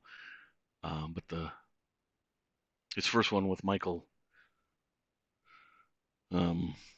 missing the name, but I know all of you will know it. The guy that Ferguson lost to his last fight, he lost previous to this one. Anyways, I can picture him, of course, and he was on The Ultimate Fighter, and He has a normal last name. Who's got it for me? Okay, nobody. But when Gaethje fought, yes, thank you, Kalisto. Uh, yes, he would hit them. Michael Johnson, exactly. Thank you. You guys are the best. I don't need to remember every single name anymore because you got my back. I appreciate it. So when Gaethje fought him or Eddie Alvarez, he was rolling the dice, and he talks about it explicitly. He rolls the dice and knows you're going to hit him, but he doesn't make any concession with his. I'm not trying to be all Sharpton here. He doesn't make a concession with his aggression. He simply slings those bungalows, figuring that eventually you're going to shrink from the pain or the violence. And he's been coached up, though. And if he would have fought that way against Ferguson, he would have been done. Because he didn't for the first 2 rounds, except towards the end of the second round, because he had a little bit of success. He had about a minute 30 towards the end where he was starting to make a real good connection, especially that left hook on Ferguson with the counters. And I think he thought he could just put a little more on the gas, and then he almost lost. My guess is if there's another minute for sure in the fight, it probably ends because then Ferguson can get inside and use his elbows. He was never able to get inside to do that. But Gaethje was, again, maybe that was even in the back of his mind. There's 20 seconds left in the round. Let it all hang out because I'll be saved by the bell. Again, if that's what he's doing, he's being smart. But that kind of aggression gives you huge advantage. Think about there have been several fighters who've Jorge Masvidal is the golden example here. A guy who completely suffered from the inability to sustain aggression. It's like half the time he seemed bored in his fights. And as great of a fighter as you knew he was, some of his fights were horribly boring because of his lack of aggression. And he went away, came back a year later or however long he was gone, and now he's one of the biggest stars in the UFC. Now, it could have gone poorly. It didn't have to work out. Just being aggressive doesn't mean it's going to work out. But look at the fight card tonight from Carla Esparza. I know that was a controversial split decision, or Calvin Kattar, Francis Ngannou, Henry Cejudo. Pretty much everybody who was willing to embrace the danger and to step into the void and be aggressive, they were rewarded. And I don't mean they were rewarded like the judges were saying, oh, this person had octagon control. It's not that. Just like we talked about with Francis Ngannou, because of his aggression, he was able to succeed, even if several of those bombs he was throwing weren't technical and did leave him open. Um, so I think it's got to be scary. I mean, who wants to stand in the breach? Nobody willingly. That's what makes great fighters so compelling to us, because they are showing us the greatest part of the human condition or the human capacity for extreme um, behavior, extreme positive behavior. So I think the era of fighters being cautious, I would, call it the WrestleFuck era of Matt Hughes. And even though he was a great fighter and he won plenty of fights by knocking dudes out and getting submissions, but I think about the undercard of that era, and it was basically 8 fights of wrestle bangers, mostly wrestling, not a whole lot of banging, and so conservative. So it's not surprising that the sport couldn't make it over the hump during those years. And GSP walked both sides of that line. For the most part, he was very conservative, but he also did an awful lot of control wrestling during the period of his career. Now, that guy, he would be an interesting psychological study at some point. I'd like to do a couple part series on him, and really, I haven't ingested enough of him to really have a good grip on GSP, but the way he talks about fear is so different than other guys who admit fear, because you're going to have to contend with fear if you're going to be a fighter. And I think about Matt Brown, who doesn't get enough credit for being a very good analyst and very self-aware. I don't know if he still has a podcast. He did for a while. He did with a couple different guys, and I always enjoyed it. Maybe it wasn't the smoothest production, but I liked it. And the guy had so many good insights. And when Matt Brown talked about fear, as a guy who was a berserker, a true gladiator type guy, um, who also brings philosophy and true martial arts and technique, and yet he's talking about fear in this way that's very deep and sort of penetrating and relatable. But when GSP talks about fear, it's just confusing to me. It doesn't make sense the way he talks about it, and that's not his fault. I think it makes 100% sense to him, but I can't connect with what he's saying, and I haven't been able to yet. But I would like to. So, Leggett Logan says perhaps Tony lost, not El Kakui. Yeah, you might be right about that. Pili Grosso says Gaethje can go up to 170 and put pressure on Covington Usman. I'm not sure. Maybe. Um, he's not the biggest. He is 5'11", but I think he's a little less than that. But he's only got a 70-inch reach, which is the same as Khabib. Khabib's, tall enough. He's tall for the weight class, and he's clearly his weight. He is a 170-pounder, but he suffers to get down to 155 and is willing to pull out if he can't make the weight. He's done that several times. And I think the reason Khabib doesn't go up is because he's got those T-Rex arms. He's not quite Artem, but he and Gaethje are in the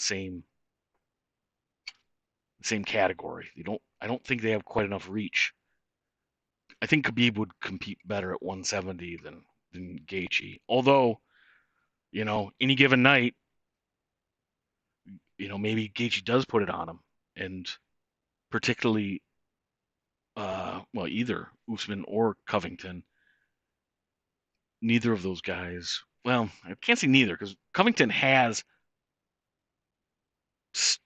He's engaged in the striking battle with strikers, and Usman won't. Usman only stood with Colby.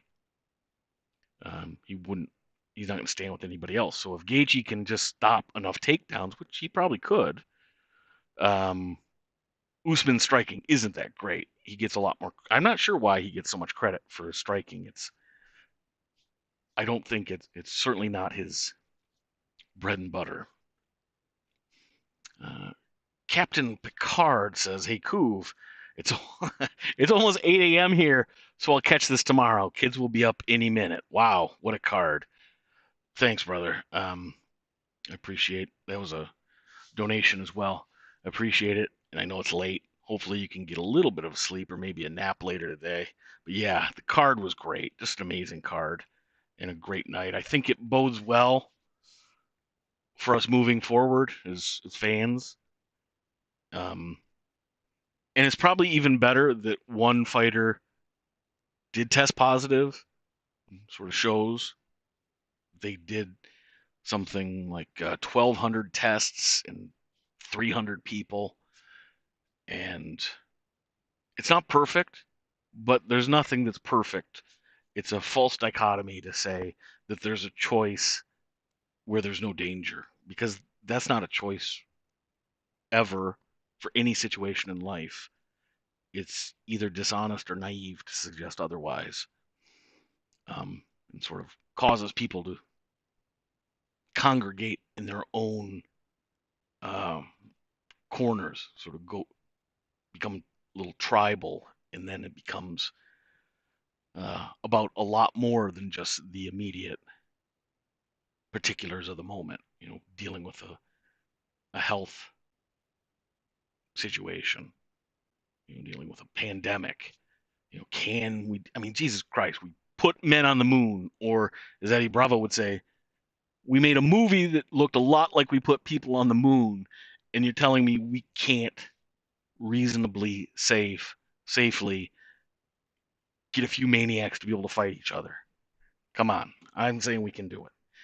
And having the system work well enough to catch somebody, I think, is an asset moving forward. And hopefully you don't get an anomaly where somebody who has really bad reaction to the virus and can be connected to the event. Because when you're dealing with numbers in the hundreds, and after a couple of events, you'll be talking about, maybe 500-600 people have had some tangential connection to these events or more. Just by probability alone, a few of those people will eventually have a bad coronavirus outcome. And people have a difficult, and I don't mean people as in a certain group of people, the human mind has a very difficult time squaring statistical probabilities with heartfelt emotional truths, the things that you feel so strongly they must be true. It's difficult to square those two contradictory inputs. So if something were to happen to one of these fighters or crew members, it provides a schism for somebody who wants to be divisive to get in there and, in a bad faith effort, make it look like people were being reckless. Now, if it comes out that the UFC is being reckless in some way, then that has to be dealt with as well. There's no point in turning a blind eye. Let's all act in good faith here. Jesus Hernandez donated $10. Thank you, man. I appreciate that. Didn't even ask a question, although I did, I think, talk about a couple of your comments already tonight. I appreciate you being in here, brother. Callisto says, I apologize if you mentioned it already, but do you think the calls were correct in the case of both Cruz and Tony? I touched it a little bit. I didn't talk about the Cruz stoppage. I've been a supporter, more than a supporter. I've been a proponent of Keith Peterson. I think I know longer than John Anik, because I remember being happy that Anik was recognizing how good Keith Peterson is at doing his job. And I think more and more people are getting on board. So hopefully they're not going to hold that against Keith, because the whole job is you have to be able to make some mistakes. You can't be afraid to make a mistake as a ref either. And it's the worst thing in the world. The argument for how we should think about referees, I think, is very different than how we should think about judges. And often when people start talking about one, they conflate the two, and now you're not really talking about anything, because I don't think there's enough similarity. But just talking about referees, they have to be able to grow into the position. And it's not like other sports where you have multiple officials that you can lay back in the cut and not make calls, and the more experienced members can sort of save your ass. Peterson's out there, and what I see is I go back to the Bryce Mitchell Rosa fight, which I want to talk about that too before we close this thing up, because that was, talk about a revelation. Holy mackerel. And how many people are going to come off of either the Contender series or the last few Ultimate Fighter seasons and be really successful? That's a story that somebody needs to write, is just how successful the last couple classes of Ultimate Fighters have been. Because we went through a dry spell there for a while. But Bryce Mitchell, who I completely underestimated, and maybe it's because my probably biggest weakness is being able to appreciate the truly technical and more complex aspects of jujitsu. Yeah, eventually I need to get into some classes or something so I can get a better feel. Just studying it without touching the thing itself, I don't think I can understand as well, because I completely whiffed on Bryce Mitchell um, during the season. I ended up, somebody had asked me about the dynamic between Daniel Cormier and Stipe on that season they coached. And like a lot of you, I hadn't watched Tough in a while, but this guy made a pretty good argument that it was interesting. And so I found a little time and started watching some episodes, and I ended up doing a full episode on that dynamic. And I thought it was one of the better episodes I've ever made.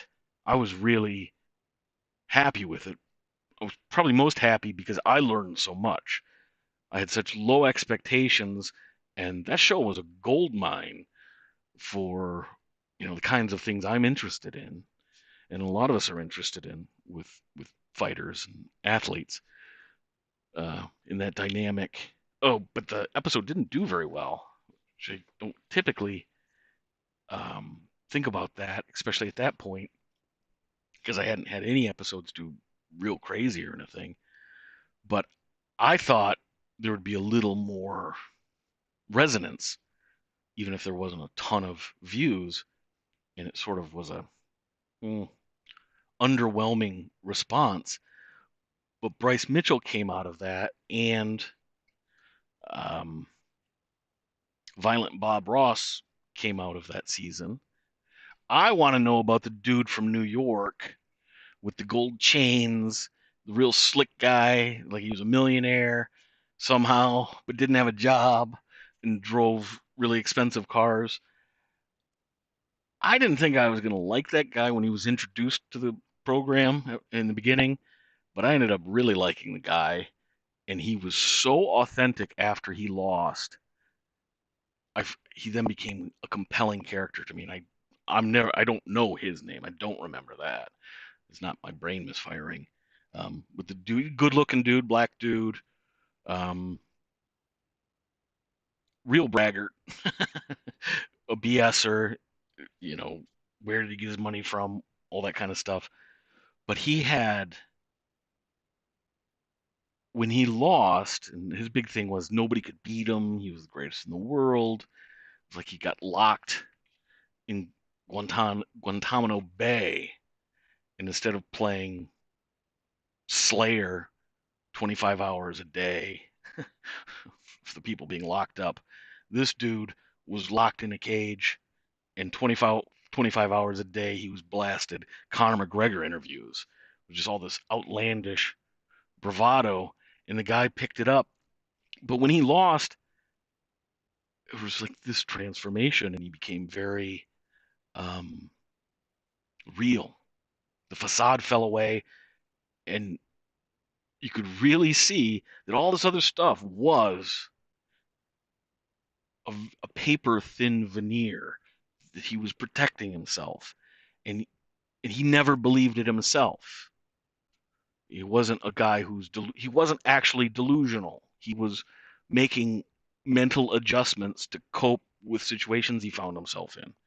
And so I found that guy very compelling. The whole season was quite compelling, and then the whole thing between DC and Stipe, the one scene where Stipe had replaced the posters on the wall in DC's warm-up room with pictures of himself, pictures of Stipe, and I think some of the guys like pretending they were naked.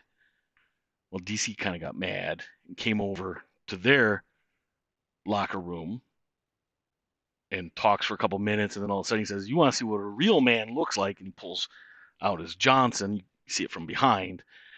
But the funny thing is Stipe sitting on the couch, and now he's got DC's little man all up in his face, and the two guys sitting next to Stipe are shocked, in like shock and awe. It's like, yeah, the guy who's always whipping it out probably has something to be proud of. And those guys are like, whoa, and they're kind of shocked and also impressed. And Stipe just kind of looks at and cocks his head and almost winks, like, oh, isn't that cute? And you're thinking, well, what kind of hog is Stipe rolling around? I know he's a fireman, but, Jesus, what kind of hose must he be dousing flames with? And just in that little moment, it was so poignant.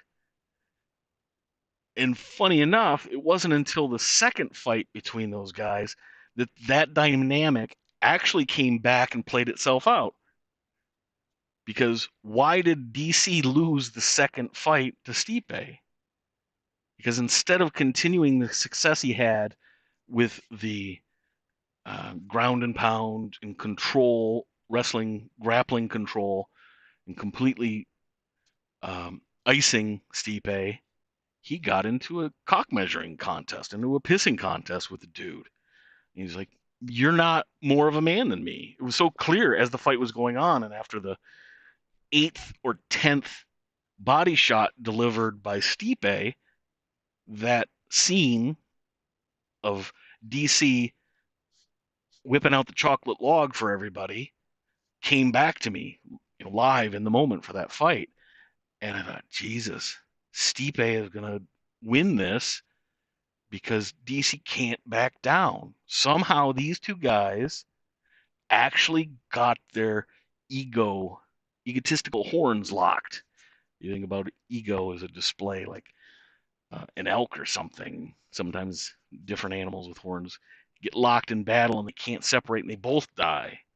And find their skeletons with the antlers interlocked. It was that sort of a base, animalistic, testosterone-soaked rivalry, but just in a very circumscribed area, not across the whole dynamic of their rivalry.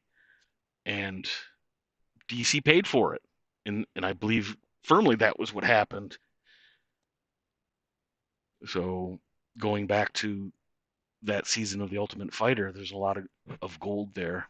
And Bryce Mitchell being just one of the guys I completely whiffed on. I thought maybe destined for a little bit of mediocrity, especially being from a region that isn't a powerhouse in fighting. When he's from Arkansas, it's not that those people aren't tough. You get into some rural areas and some people who are independent minded. That's good stock for turning somebody into a fighter, but I completely underestimated the guy. I don't know how he was able to constantly outposition Rosa. The one thing I could see clearly was in the scrambles, it was 100% Mitchell. In some of the more static technical positions, Rosa would either get out of a spot that wasn't easy to get out of or make a bit of a advance. But then Mitchell would break off a little bit or institute a scramble and get it right back to where he wanted it. All right. Wait a minute. Why are people talking about Conor and Khabib? Conor is key. We don't want this thing to degenerate into that. Conor would have destroyed. Yeah, we don't know. You have to. If you've had the opportunity to fight somebody and you didn't, this is my way of thinking about things. If you tried to get into certain fights and you were unable, then I think the fighter, it's reasonable for them to talk about what they could have done. But if it was in your power to fight certain guys and you chose not to, then I don't think it's reasonable to speculate, because I just assume that the fighter who chose not to take the fight knows more than I do. So when Conor decides not to fight Ferguson, and Khabib may or may not be deciding to not fight Ferguson, I mean, certainly there's a pattern. I assume those guys know they don't really want to fight him. Now, Khabib might surprise you. If he was going to stick around, Khabib might see weakness in Tony and jump in there. You know, sort of like when he brought 15 of his best friends to pick on Artem. You know, it makes you feel confident when you have the upper hand like that. It's pretty easy to get engaged in a conflict. But if you're unsure, why do it if you're of that mindset? So I don't know. I assumed Conor would have a pretty good. The way I looked at the top three guys, and I still see them as the top three guys. I still see Khabib, Conor, and Ferguson as the best three guys.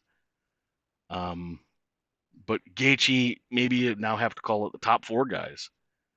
Gaethje clearly won tonight, and we'll have to see if Ferguson's able to bounce back. And if he does, then there's no reason he couldn't beat Gaethje next time. It's not like Gaethje had a widely diverse game plan. It wasn't complicated. It was just perfect.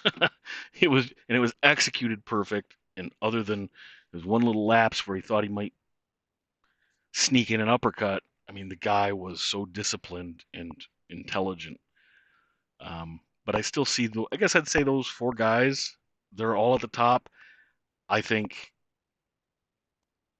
Conor probably beats Tony because he lands so many punches, and Conor definitely has better power than Gaethje. Um, but is it another Nate Diaz situation where Conor isn't able, and then he gets tired? You know, that's the whole thing with Khabib and Conor too. If Conor had Tony's cardio, and of course this is pie in the sky, and he doesn't, you know, but if Conor had Tony's cardio, he'd have a real good shot of beating Khabib, because he would be able to do what he did in the first round against Khabib, which is avoid 100% of Khabib's aggression. Khabib couldn't. He got him down, he got him into a position, and then Conor couldn't do anything to Khabib. But Khabib also didn't do anything to Conor. It's one of the problems with that style of fighting that I don't care for, is that it creates a stalemate. But the stalemate, instead of being honest as a stalemate and be judged like a 10-10 or a 9-9 round, it gets judged for the guy who initiated the stalemate. To me, that's giving a certain kind of fighters giving a fighter who has a capacity to do it, because most guys can't do what Khabib does, even if they wanted to. But it gives them a really poor incentive. It's just not a very honest incentive. It's like, oh yeah, you'll win if you can create a stalemate on this other guy. I'd prefer it to be more like chess. You either win or you lose. And if there's a stalemate, just because you initiated a stalemate, you don't get credit for that. In fact, it's a bit of a weak move to intentionally put yourself into a stalemate. That's an admission that you don't really want to fight the other guy in straight up terms in chess, and I think it's kind of similar in martial arts, clearly. But so I think Conor might beat Ferguson more because he would land so many strikes. He's so much cleaner than even the best version of Gaethje, and better with the setups. He can also. Gaethje was completely unable to initiate the aggression until Ferguson was already almost done. And you wouldn't be able to do that if you're Gaethje against McGregor. You're not going to just counter Conor that way, especially Gaethje against Conor. Not especially Gaethje because he's lacking some skill. I just mean if that's your only ploy, it's not going to work against a guy who's able to force you into doing things so that he can get a counter exactly the way he wants it. And I wonder about that with Tony. But Connor's never wanted to fight Tony, so I just have to assume he doesn't like his own chances. And I think even if you made Khabib Tony tomorrow, I would put money on Tony.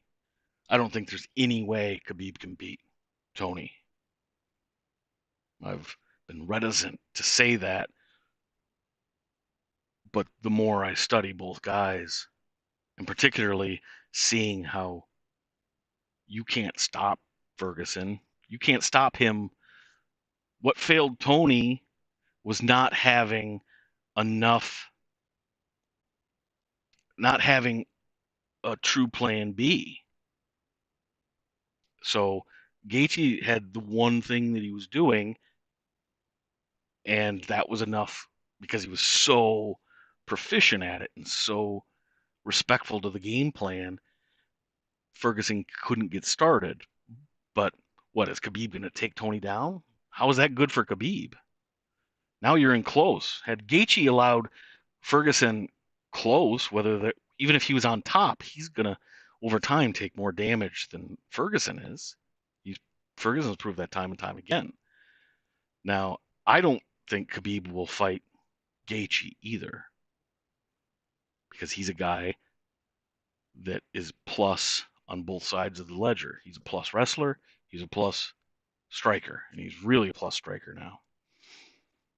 And Khabib's never fought a guy like that. Never done it.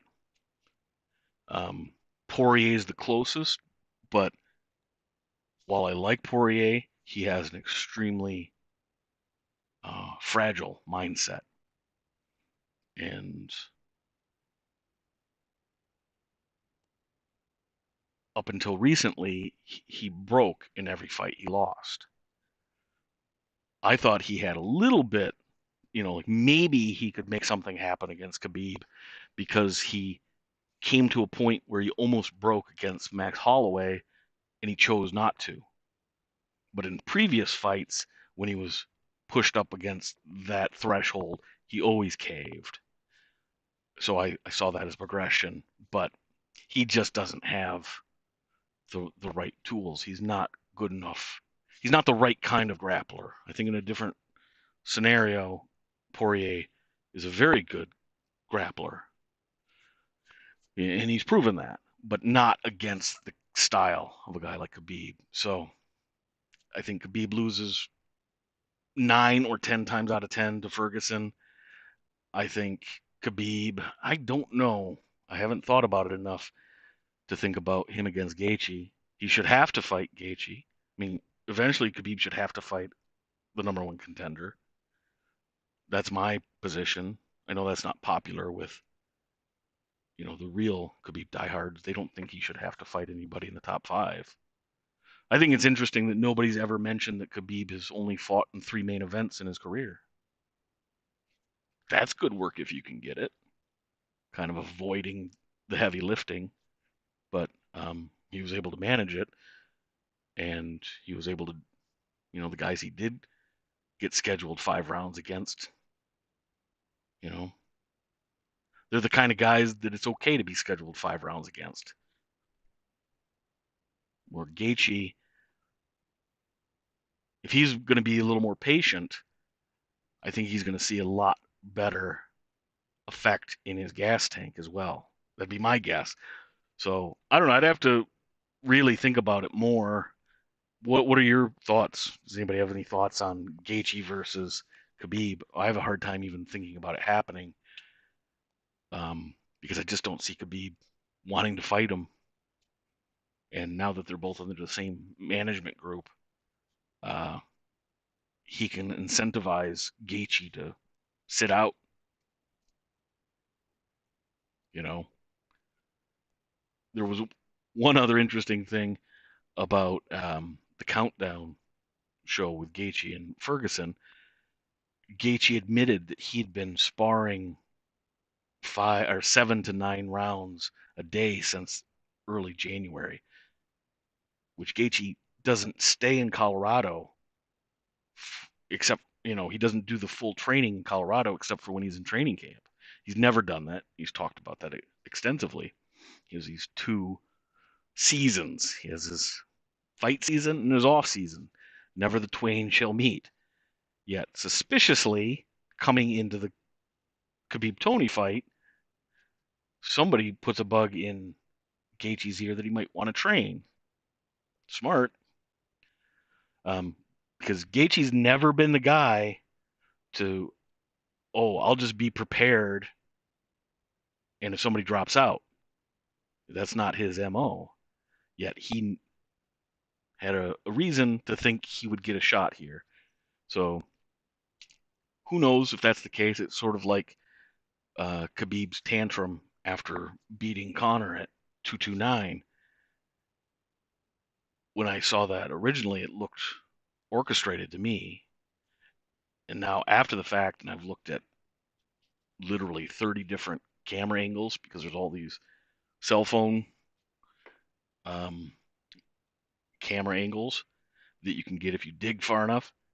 I mean, it looks like there was a plan. The way the guys snake around the outside and sneak up, and the whole distraction, and then there was a faction of Khabib's inner circle that had circled around, almost completely around, 170 degrees, so they could get by Conor's team. I mean, my belief is that Khabib was actually trying to take out John Kavanaugh because he made the joke about Muhammad, and that it was a stupid joke. It was something about,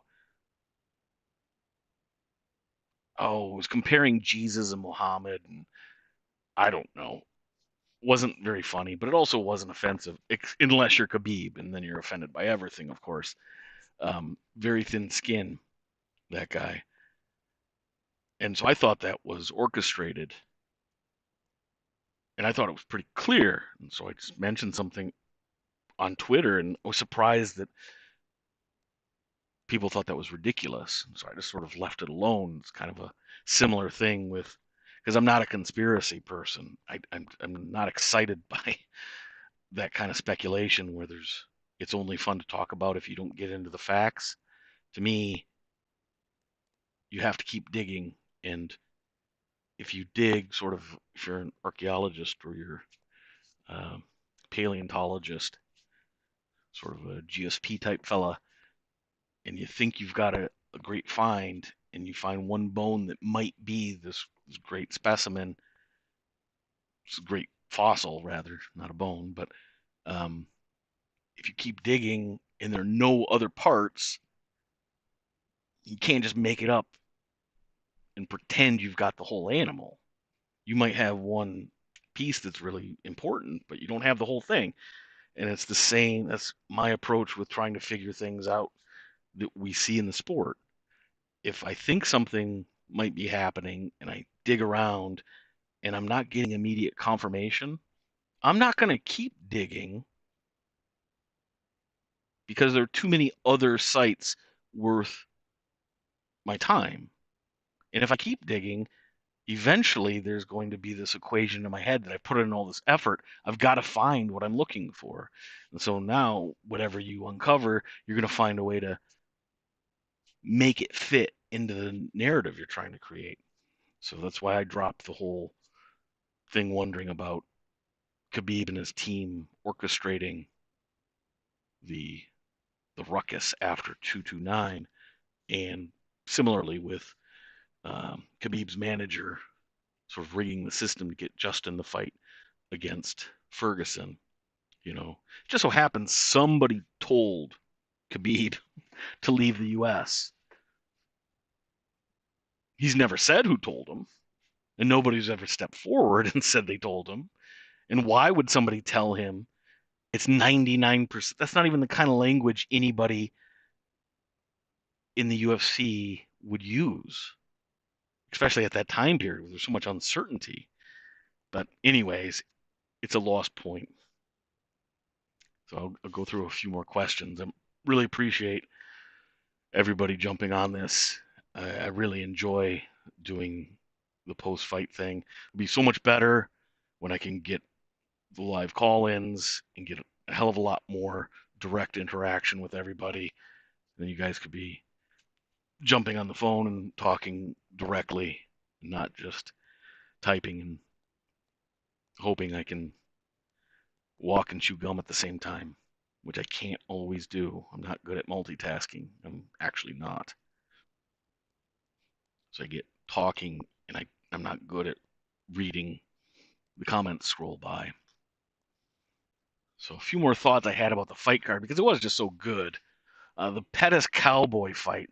That was a good fight. It was a little bit sad at parts because it seemed like Cerrone was taking some damage and he was looking a little punchy, maybe a little past his prime. But he pushed through, and I wouldn't have a final conclusion on Cerrone until I see him fight again. But I thought it was a great sign that he brought in a real coach because it's just been him and a bunch of yahoos out on his ranch. Yeehaw, great stuff. But at some point, if you're the only one not watching film and not game planning and not thinking about how to fight your opponent, eventually that's going to take its toll. You can only be a badass so long when everybody else is getting more, where everybody else is evolving in so many ways. So he brought in, I can't remember his first name, but the coach I believe it's out of Syndicate. His last name's Wood. Brought him up to actually be a coach for Cowboy, and I thought I saw a lot of good improvement.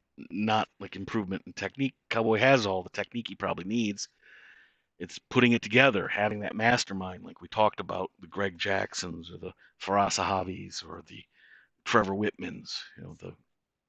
Again, can't remember his name, but Wood, the coach out of Las Vegas, he seems to be of that ilk to some degree as well. Kind of guy who can package an entire philosophy around the individual capacities of each fighter in his camp. Not a one size fits all sort of approach. So one negative takeaway I would have about Cowboy that I think has to be addressed is I think he's too vertical. I think he's too up and down. I believe it's the same problem that Carlos Condit has faced, that they both have this extremely Muay Thai based fighting approach. And because they're so straight up and down and their stance is so straight on so often, they just haven't evolved the way so many basically every other fighter has, where you're mixing in more. Well, like Justin Gaethje, bringing real ideas from boxing. It doesn't look like the way boxers perform, but that's a different sport. But to bring some of their philosophy and their techniques and do it within the context of the cage, we see how successful it can be. And Cowboy just doesn't have the lateral and almost horizontal aspect to his game. He's not coming from, there's entire angles he just doesn't come from. And, you know, kind of an old habit. He doesn't get his head off the center line, but that's part of what I'm talking about, because that era of fighter, the Carlos Condit, um, Cowboy Cerrone, Matt Brown, Tim, the Dirty Bird, some of these guys, they have, part of their philosophy is just coming forward and wading through.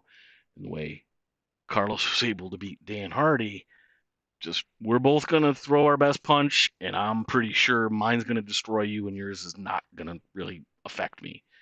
And that was the truth. But if Dan Hardy had been able to stay in the sport and evolved and developed the way so many fighters have, he wouldn't have had his chin in the position to take that punch.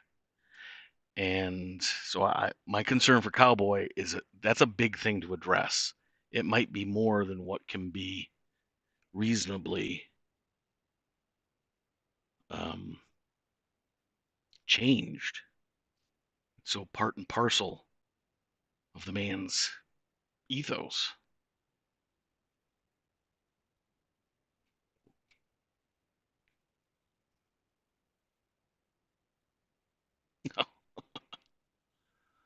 Okay.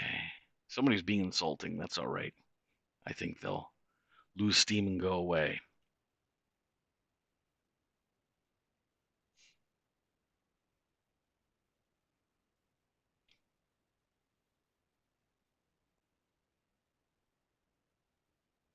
Okay. Alpha or Elite Alpha Gamer says, you said cowboy, but that was not with his fish. And okay, I'm not sure what that question is. Sorry.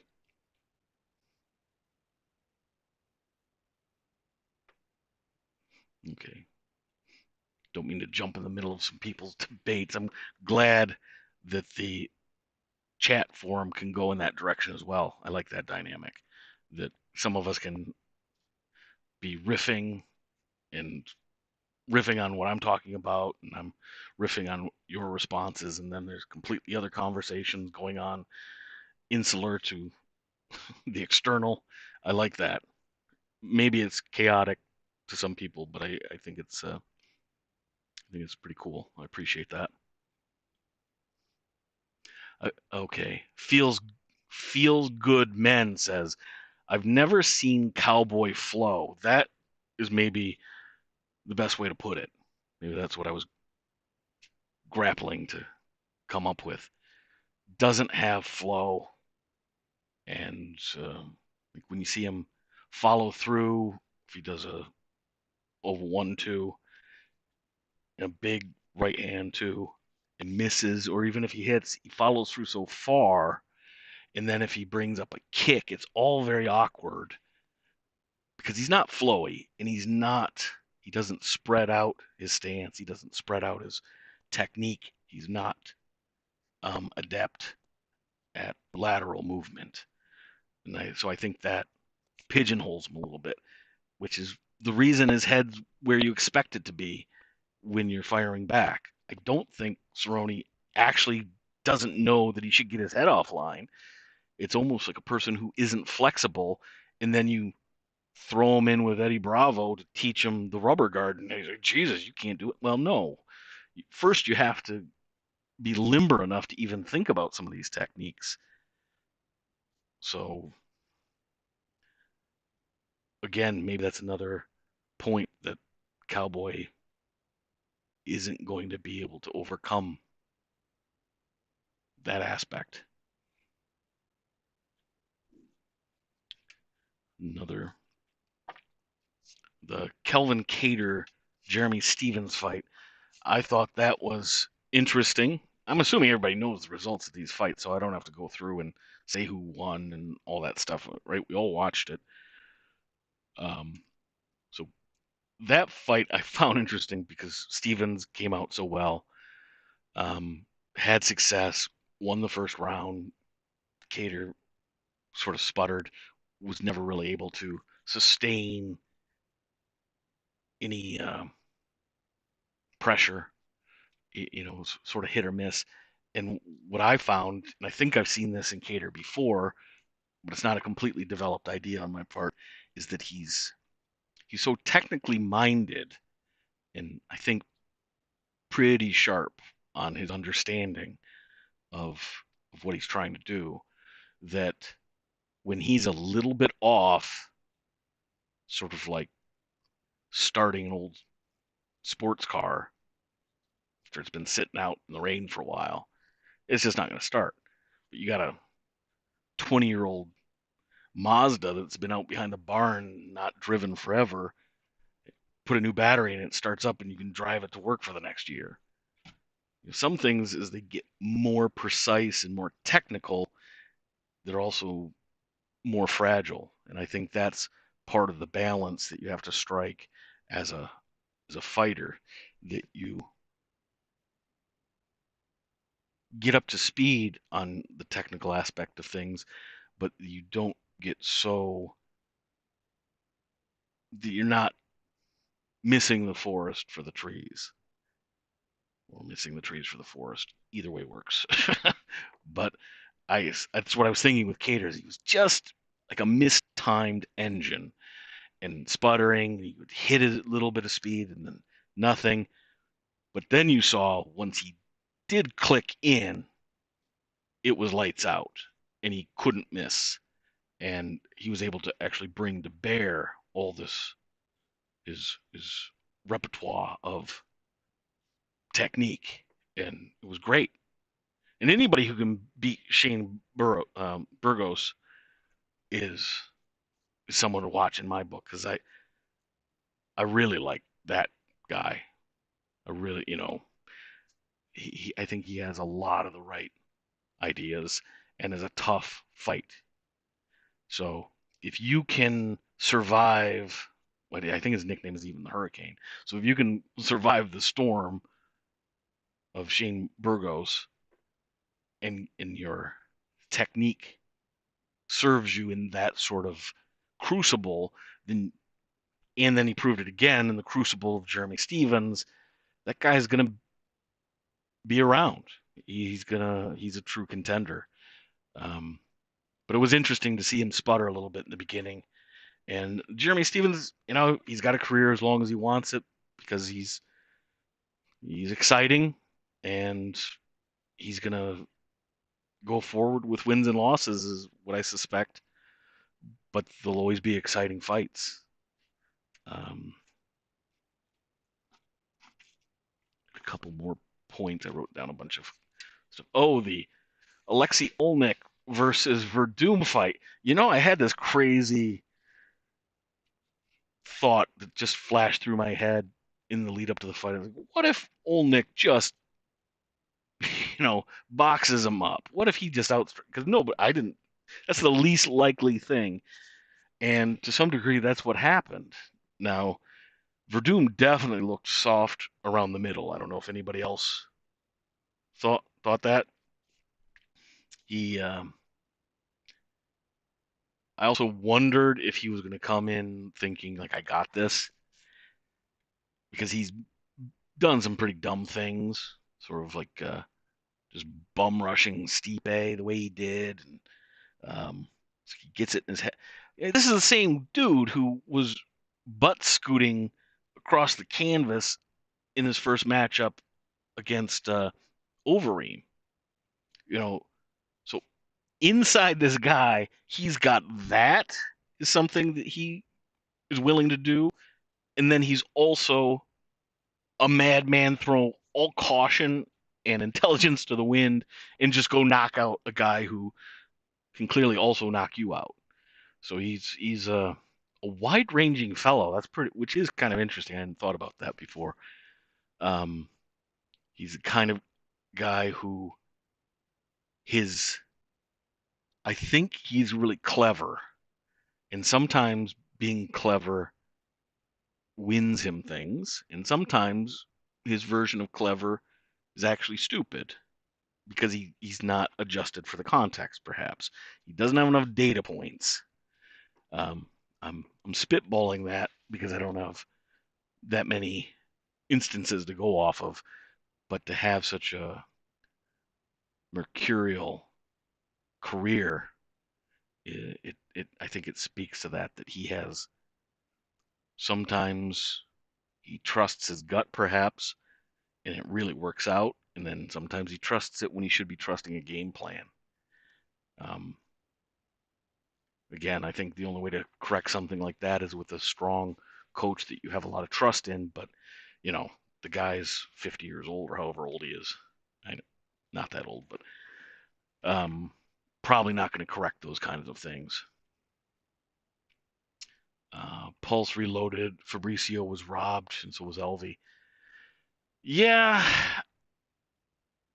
I not robbed, but I get what you're saying. That I think you could give the fight to Fabricio, but I think there was just too much of the fight.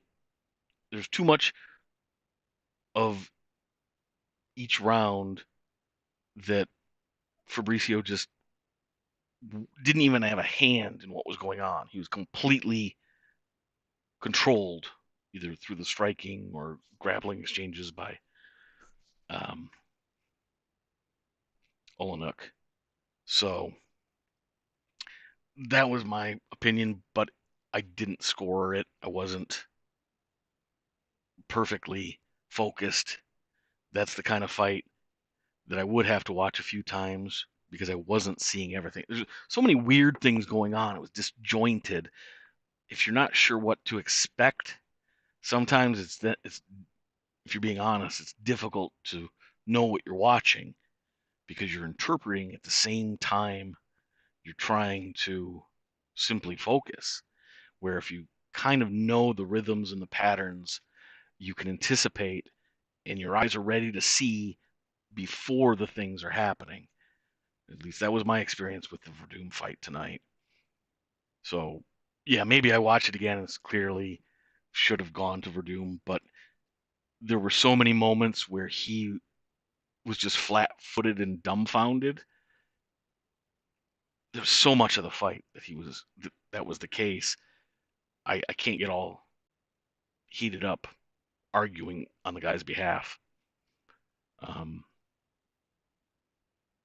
and Olnek, geez, is he on the Russian supplements program? Like everybody on the Olympic team and everybody else who's Russian? I hadn't thought that before, but he was definitely tighter and leaner. I'm going to assume it's just he was. I think I saw on his Instagram or wherever. It seemed like he was always somewhere sunny. It's like him and his wife on the beach training. So maybe he's just been living the good life, and it's suiting him, and he's training and getting out in the sun. But yeah, maybe the lack of testing and the golden snitch is nowhere to be found. You know, that's the funny thing is the guy gets credit for being somehow either qualified or capable of understanding some of it's fairly complex science, but most of it's not even science. Most of it's just lab work. Um, Still, there's a curve to understanding that, which he clearly is not made yet. Uh, Jeff Nowitzki, he's not. Um, he's not. He doesn't understand the science of the things he talks about. But what he is very smart about, and this probably comes because he was a bureaucrat, the dude knows how to pronounce everything. And when you're in a room with a bunch of people who not only don't know the science and have never been even introduced to it, and they certainly can't pronounce it because who can pronounce any of that crazy stuff if you've never even encountered it? It makes you seem pretty smart. And he's very good at controlling the conversation. But let's be honest, the only time the guy's ever caught anyone doing anything wrong outside of the UFC, he was either diving in their dumpster or using the force of the U.S. law enforcement body and the threat of prison to turn friends into informants. So those are the only two ways he's ever had success catching anyone in the past. Oddly, they don't use either of those techniques to try to catch UFC fighters who might be cheating. Might be interesting to see what you'd find if you'd been looking in TJ Dillashaw's dumpster or Khabib's dumpster. What has he got in there? Who knows? But unless he's doing those types of things, it's hard for me to take Nowitzki's uh, role seriously. So that's my thought on uh, Werdum. I touched on the Bryce Mitchell fight. I mean, that was just pure magic. Uh, really excited to see where he goes from here. Especially since the UFC has had a difficult time promoting and advancing jiu-jitsu wizards. Even a guy like Jacare, they tried to give him certain benefits, and then he'd end up losing a fight, and then he mostly abandoned his bread and butter and just started knocking dudes out. So that's a lot easier for the UFC to push. But when you think about the Ryan Halls and a handful of other guys that fall into the category, even a Damian Maia, that guy had to string a lot of wins together to get anywhere close to a crack at the title the second time. And he's a legend. He's a guy that you can tell a compelling story about.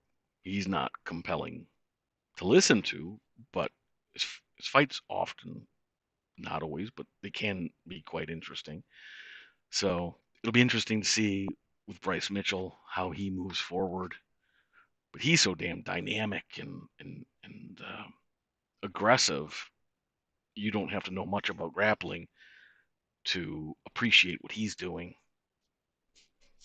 And I think that just leaves us the Nico Price Vicente Luque fight.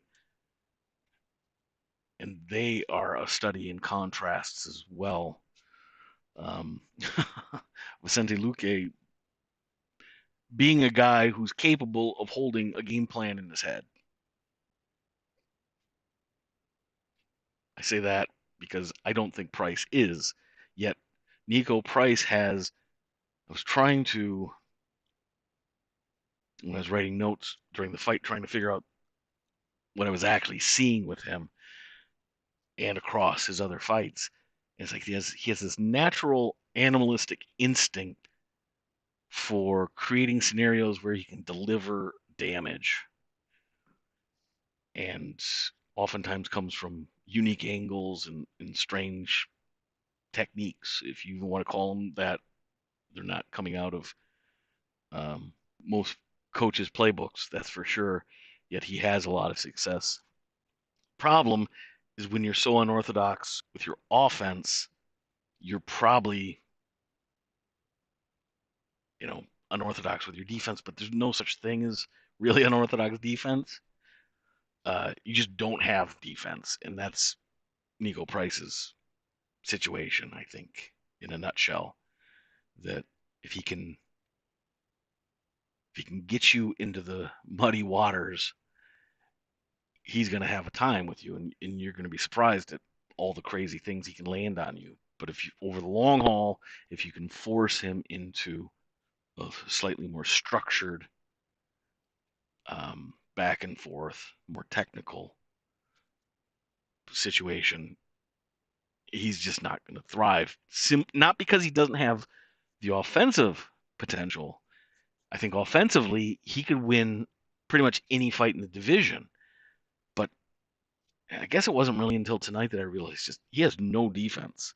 And it is probably this mindset that you can be unorthodox with your offense, but you just can't be with your defense. Unless you're so dominant with your offense, there is no need for defense. So I think I've covered all the little nuggets that I was thinking throughout the fight. I'll answer another question or two and then head out. We've been at it. There's a timer somewhere. like 2.5 hours, something like that. I thought I'd go about an hour, so I guess I'm not good at stopping on time, but I enjoy the interactions for sure. And I had planned on trying to keep my schedule with the Sunday morning live stream, but I think the back to back at this point is more than what people are really into. Correct me if I'm wrong. I think if I had more of the things in the live stream that I'm planning on doing, like being able to bring video clips, takes time to put those things together, and to be able to do some on the spot breakdowns and analysis of stuff, then we can just go hog wild. If you guys want to do it for half a day, I'd probably be down with it because my interest just doesn't wane when it comes to this stuff.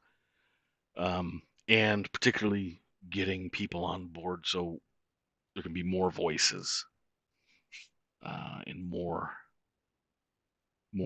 direct interaction.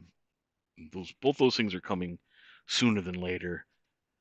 So kind of thinking on the fly now, and it's 1 a.m. my time. So it's not that I won't be up in time to do an 11 a.m. live stream, but I would probably need at least 3 hours of prep time, and I don't think I would do a very good job. So Acevedo, is that right? Urina? Acevedo. I'm probably butchering this the worst. Acevedo. Urina? I don't know. Not good. Sorry if I'm butchering your name. But OU, uh, I like your point. You say do another one. Who cares? It's nice to hear you. I appreciate that. Um, yeah, I don't think so because I went so long with this one. Not that I mind, but I went further afield, and I'm trying not to bore people. I'm trying not to. I want to deliver value. I want people to be engaged. And if I'm not delivering fresh ideas and if I'm not spirited enough and I feel like I want to have way more ammunition than I'll ever need to fire in any given live stream. And I guess my thought is I would assume I would feel underprepared to do a live stream tomorrow. And I'm probably overthinking it because I don't mind if it's three of us here yammering or if it's a couple thousand of us doing it. In fact, smaller numbers sometimes can be more interesting. But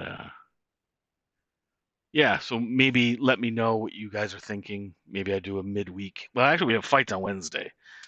I'm not planning on doing post-fight follow-up for the smaller cards, but I am planning on doing it on all the larger cards. But I can switch that around as well. I know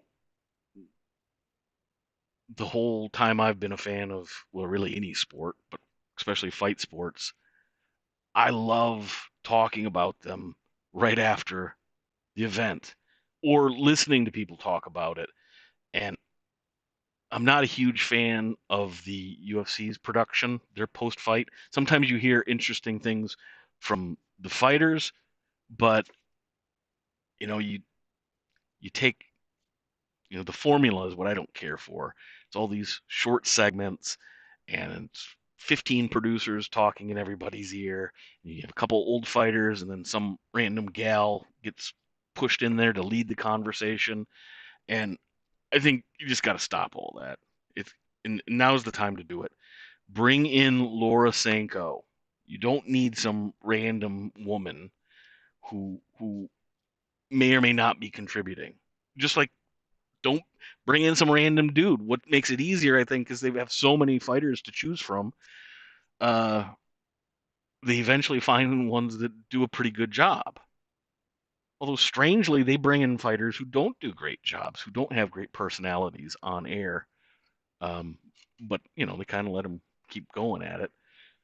So I'll beat the drum all day long for Laura Sanko. I'd heard, I don't know if it was her or somebody else say that she should get a shot at doing commentary. And I never care like, oh, this person is from this background, so they deserve it. And I don't care. I think that's silly. But quality begets quality, and she brings energy.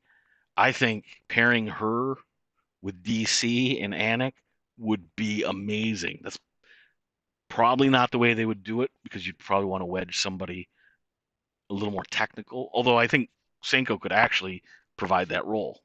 I think so. Maybe that is the perfect when Rogan can't be around because she can be very funny and she's quick-witted. And you don't find a lot of people from the broadcast side, and that's what you usually get. Is you get the ladies. They're not fighters. They're from the broadcast side, and not a lot of personality. Sort of like you don't get a lot of personality from a Brennan Fitzgerald or that other Hanyak that they used for a little while after Goldberg and when Anik wasn't, working some weekend. I think the guy also does wrestling or something. Anyway, yeah, so Laura Sanko should get a shot at doing commentary. I mean, Jesus, they brought over Jimmy Smith, and I like the guy, but I knew that was going to be a train wreck bringing him over to the UFC because he's he's uh, he's good at everything and not really good at anything, and he has too many dad jokes, and you can't get away with being, not to be insulting, you can't get away with being stupid on a broadcast, and he just repeatedly, not his technical knowledge, that is at times impeccable, but he didn't offer enough unique insights that the average viewer could relate to. He couldn't make something interesting to him easily understood to, to the majority of the viewers. And anytime you get a little bit of a flow going, he would pipe in with just these throwaway jokes that just were so, I mean, talk about cringe. They're just so embarrassing because if he just didn't do that, his only fault would be being a little bit bland and nondescript. But at times, impeccable with his analysis. So I knew that was going to be just a match made in hell. And so if you're going to give that guy, now I think Dana White just brought him over because even though I've described some of his weak points, overall he was the best broadcaster Bellator had. I mean, and now, Jesus, the shit show they've got over there with uh, Goldberg and John McCarthy. I don't mind uh, Goldie. I don't. I know some people hate him. Um, he's what, like, kind of the cringy uncle wearing the fashion jeans at the family reunion. Dude's 50 some years old, looking pretty good though. A little bit cringy, but still kind of kudos to the guy. I never. It didn't bother me that he didn't know a goddamn thing about fighting and had been covering it so intimately for so long. He clearly doesn't know anything except for the Turk. And half the time he's wrong in applying that term. The real problem I had with Goldie was being paired with only Rogan. Is it over time there were a lot of cards where Rogan clearly bored, and Rogan, who I think is legitimately good guy and would never throw Goldie under the bus. I mean, that guy, you know, no man left behind when it's Rogan's leading the platoon, and how many times Goldie would just wander off into minefields, not knowing what the hell he was talking about, and Rogan would bring him back. But I think that wore on Joe over time, so it became a necessity to get rid of Goldie, I think. So I don't have a problem with that. But matching him with John McCarthy, I'm not a big fan of his style. He's abrasive to me. I don't normally think that way about people, but he just bothers me for whatever reason. I know a lot of people, I've heard him on podcasts, and he can be quite interesting. And maybe it's just going to take time. Anyways, this is a long-winded way of me saying get Laura Sanko on one of these damn cards while the world is, dealing with all this stuff. Slip her in under the secrecy of there's no pressure. I don't think she'd have a problem with the pressure, anyways. I just mean it's not going to be a story like, oh, it's a girl doing broadcasting. Of course, a girl can do broadcasting. Women have had some of the best fights in the UFC. They've also had the worst fights in the UFC. That's part of the beauty of lady MMA. But year by year, it's gotten better and better and more technical and more interesting. I think, except for the last 10 or 15 episodes, if you look at the catalog of work that I've done, like half of it's on female fighters. And who cares? There are differences. I think the most ridiculous thing is when anybody tries to compare a male fighter and a female fighter. That that only tells me one thing, that the person who's speaking is an idiot. It's only bad information can come out of trying to pull metaphor or comparison of that type off, because they're just not comparable enough. You end up having to lie just to defend the things you like about one or the other, male or female. And I think most of us like both. So let's get Laura Sanko in there. She's funny. The fight, I think it was Johnny Walker's debut, and she was talking. She was the sideline reporter. Apparently, Megan O'Leary was busy, and she just her talking as Johnny Walker walked out. The funniest stuff. In fact, she had a couple lines that were so good, and Michael Bisping stomped all over it because he had a couple funny things he wanted, but they weren't as funny. And he's gotten better with his broadcasting as well. I like Bisping quite well. So I think, Megan O'Leary, God bless her, she wouldn't stand a chance doing an actual commentary position. She couldn't. That's not her thing. She's a broadcaster or whatever she is. And, you know, I like her interviews after events with Dana White because she has this, she calls him the boss, and she has this kind of funny dynamic with him. It's so weird. It just works for me. I'm going on about Laura Sanko too much. And I love what she does on uh, social media when guys write her all these really dirty things they'd like to do with her, and then she, one way or another, twists what they're saying and makes it completely ridiculous. It's hilarious because she's, you know, walloping these guys, showing how stupid they are, but at the same time, she's she's never playing the victim, and she's never trying to, um, I don't know, just do it for attention. It's so, because it's actually funny. So like nobody minds the person at the dinner table who interjects, even if it's a lot, if every time they say something it's funny or interesting. It's only when somebody is interjecting to steal attention that it gets onerous. So that's something that's difficult to teach. I don't think they can teach it in broadcast school for sure.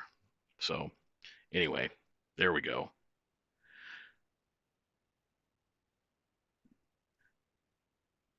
Do one more question or two, and then we'll get out of here. Um,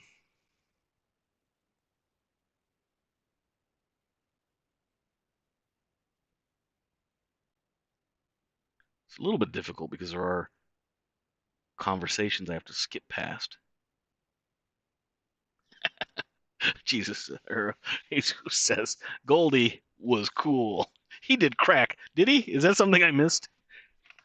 I wouldn't be surprised, but I would think if he did, it was like by accident. You could make a weekend at Bernie's style 80s comedy with Goldie as the centerpiece. Puffy Yumbles says, I believe that's a traditional Muslim name.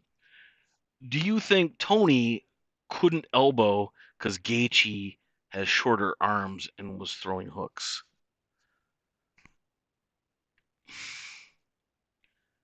Well, Gaethje exited the pocket really well.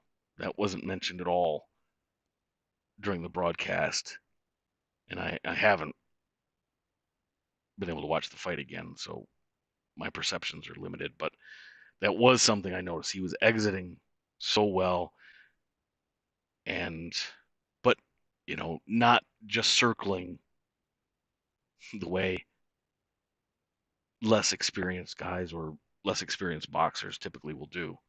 Just sort of circle and circle and circle. So it never triggered in Tony the need to really start cutting off. And so I think the end effect was Tony was constantly coming straight in, which made it easier for Justin to time. And then he was also able to set some things up. He was leading him on to his right quite often. Um, yeah, the distance was funny, and it probably had a lot to do. You might be right. It's a good thought. Might be the hooks that make that very strange distance that it's not quite elbowing range for Tony. He can elbow from range better than a lot of people, but only when he's already controlling the rhythm. I think for him to have success with elbows against Gaethje, he needed to get all the way in and then be in close contact, actually, as a part of grappling and being a little dirty. He needed a little bit of Randy Couture in this fight, and it never happened. There's like 17 things that Ferguson could adjust and would make a rematch completely compelling. It doesn't mean that Gaethje wouldn't respond in kind, but um, to me, one thing I didn't factor in as a possibility was that Gaethje would have a single ploy, a single game plan that was fairly limited, but completely effective, and that Tony wouldn't be able to pivot into a plan B or a plan C, or you know, he tried a couple different times, but not in a sustained way. And the little bit he did, going for a leg and a couple other things, Gaethje was able to he doesn't have to really defend it. He just has to move away from it. Sort of what's the saying, and kind of thing my grandfather would have said, you know, an idiot can't make you argue with them. So if you find yourself in a stupid argument, you're at very least half to blame because all you have to do is walk away and you're no longer part of a stupid argument. And it's almost Gaethje had that mindset like, I don't have to get involved in crazy with Tony. So whenever it's happening, I'm going to be able to move away. But Tony wasn't able to sustain anything to overcome simply being able to move away on Gaethje's part. And then Gaethje just had the primary thing, and it's so fundamental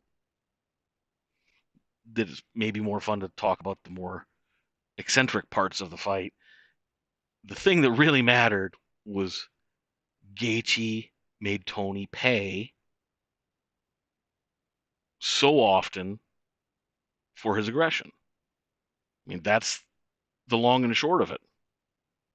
It doesn't need to be any more technical than that. And I'm sure there's a lot more complexities to what was going on, but that alone won him the fight because Ferguson could not adjust. He couldn't find an in. I see you, uh, GBL or GB Linden. I never know how to refer to certain people because I don't want to say the whole name every time. But I know who you are, the RC guy, and I believe you're from Bellingham. I think is what or that area. Yeah, still going. I am. So you were happy? You're saying Justin's the man. Were you hoping Justin would win or anybody else? Was there, for me, I made myself stop being a fan of individual fighters. Like, I guess pretty close to 8 years ago now, 8 or 9 years ago. I started becoming making a deliberate attempt to disabuse myself of fandom because I was betting. And I'm one of these days during a live stream, I'll do story time or something because I have some kind of interesting stories. Been lucky enough to, well, I was mentored from the time I was in seventh grade by a professional gambler who was also a science teacher. you the kind of conversations I had with that man. Yeah, he taught me an awful lot about gambling. Ironically, once I became an adult, I don't like gambling. I find it boring. Now, betting on sports, I do like. Um, and I did do that not professionally, but I did do it fairly seriously for about 16, 18 months. But for me, I have to put so much time into the research that it's making money at it isn't enough because just there are other things I could do with that same amount of time. And not only would I make as much money, but I wouldn't be at risk of losing money. Um, so I think the people who really do it and do it well, it's in their blood. Like they get a lot. It affirms something in them when they're right. And for me, I really don't give a shit about being right in that my opinion is perceived as being right. I care about knowing what the reality is. So maybe that's uh, a hoity-toity mentality. I don't know if that sounds affected or whatever, but it's legitimate. So when I watch fights, I don't want to be too invested because it's not just the bias that creeps in, it's that I can't check the bias. You have to have procedures to try to um, create scenarios that trap bad ideas and bias.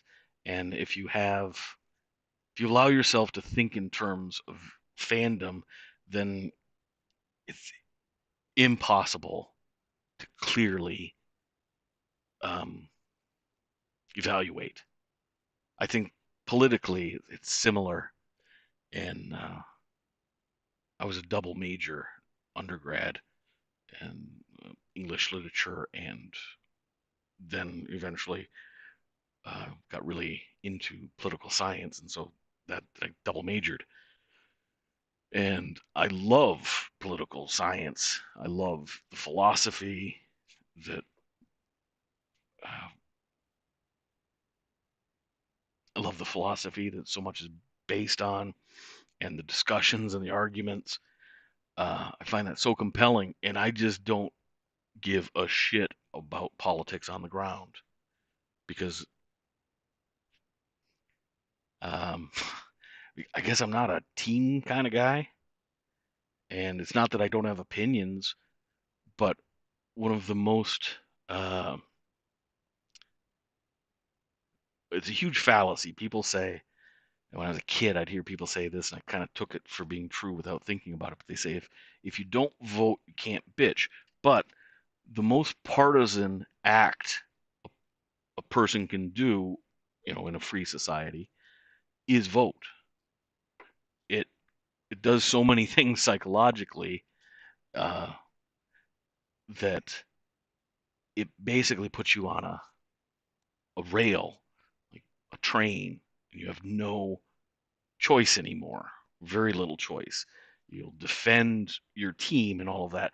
And that works. I mean, a lot of countries have used versions of the kind of politics I'm talking about and had, you know, compared to the rest of human history, have had extremely successful cultures and countries and flourishing for the most part.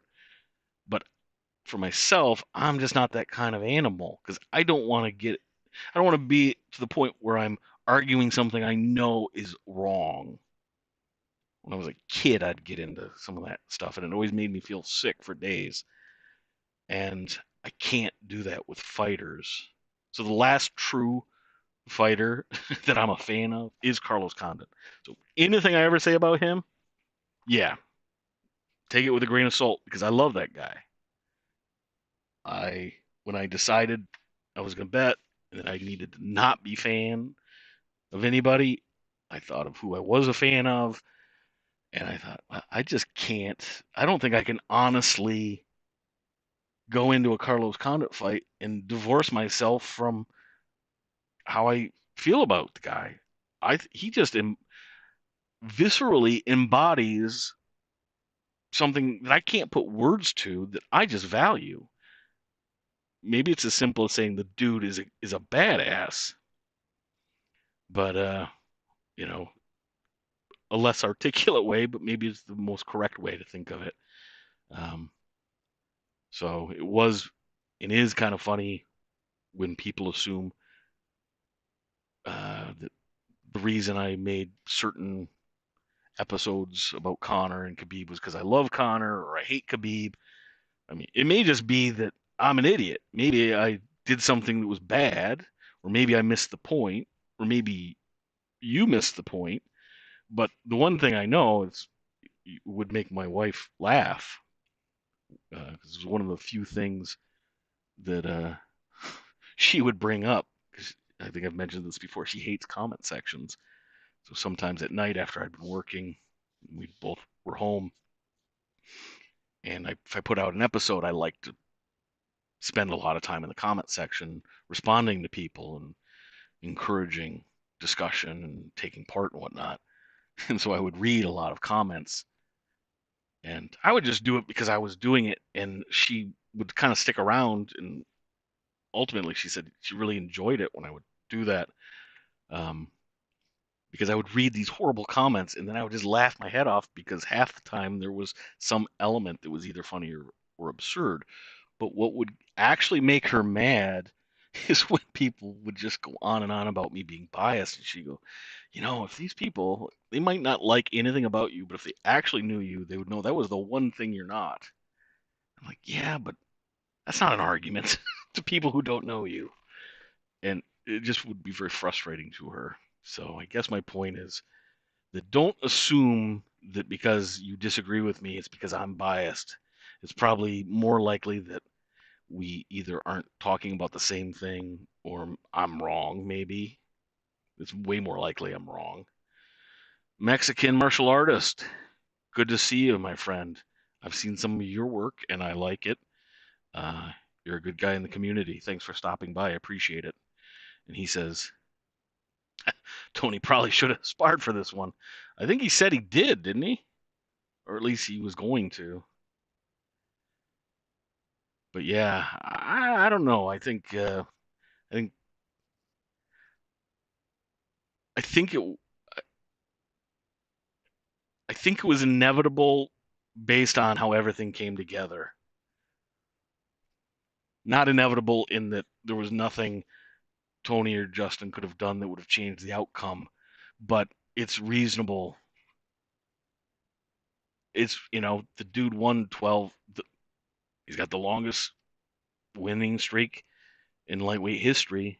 They finally came out and admitted Khabib doesn't have 12. He only has 11 because he missed weight for one of his fights, several, or two anyways, but the one was part of the One was counted. A couple other times he just pulled out.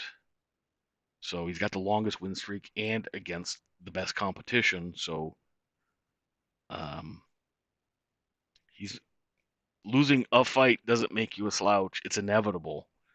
And it's the guys who try to manage an undefeated career that end up doing quite perverse things. There's nothing perverse about losing. It's natural. And it Tony's at a spot it may not make him better. He's 36. Maybe he's found his limit. Maybe he excelled because he was in the shadows so much. Who knows? It's not inevitable that he regains form. It's not inevitable that he did what he did, and this loss doesn't take anything away from what he did. At least not in my mind. And since his career has had to endure without the biggest push from the UFC, and he's chosen to do the yeoman's work rather than, like I talked about, Khabib only fought in 3 main events. He's only fought on 4 main cards. What does that mean? It means something. Can you name another fighter that people put on the pound for pound list that have 12 fights and only 4 of them have been on a main card? None of them have been against a number 1 contender. Only one has been against a top 5 fighter. That's not me saying something negative about Khabib. Those are all just facts.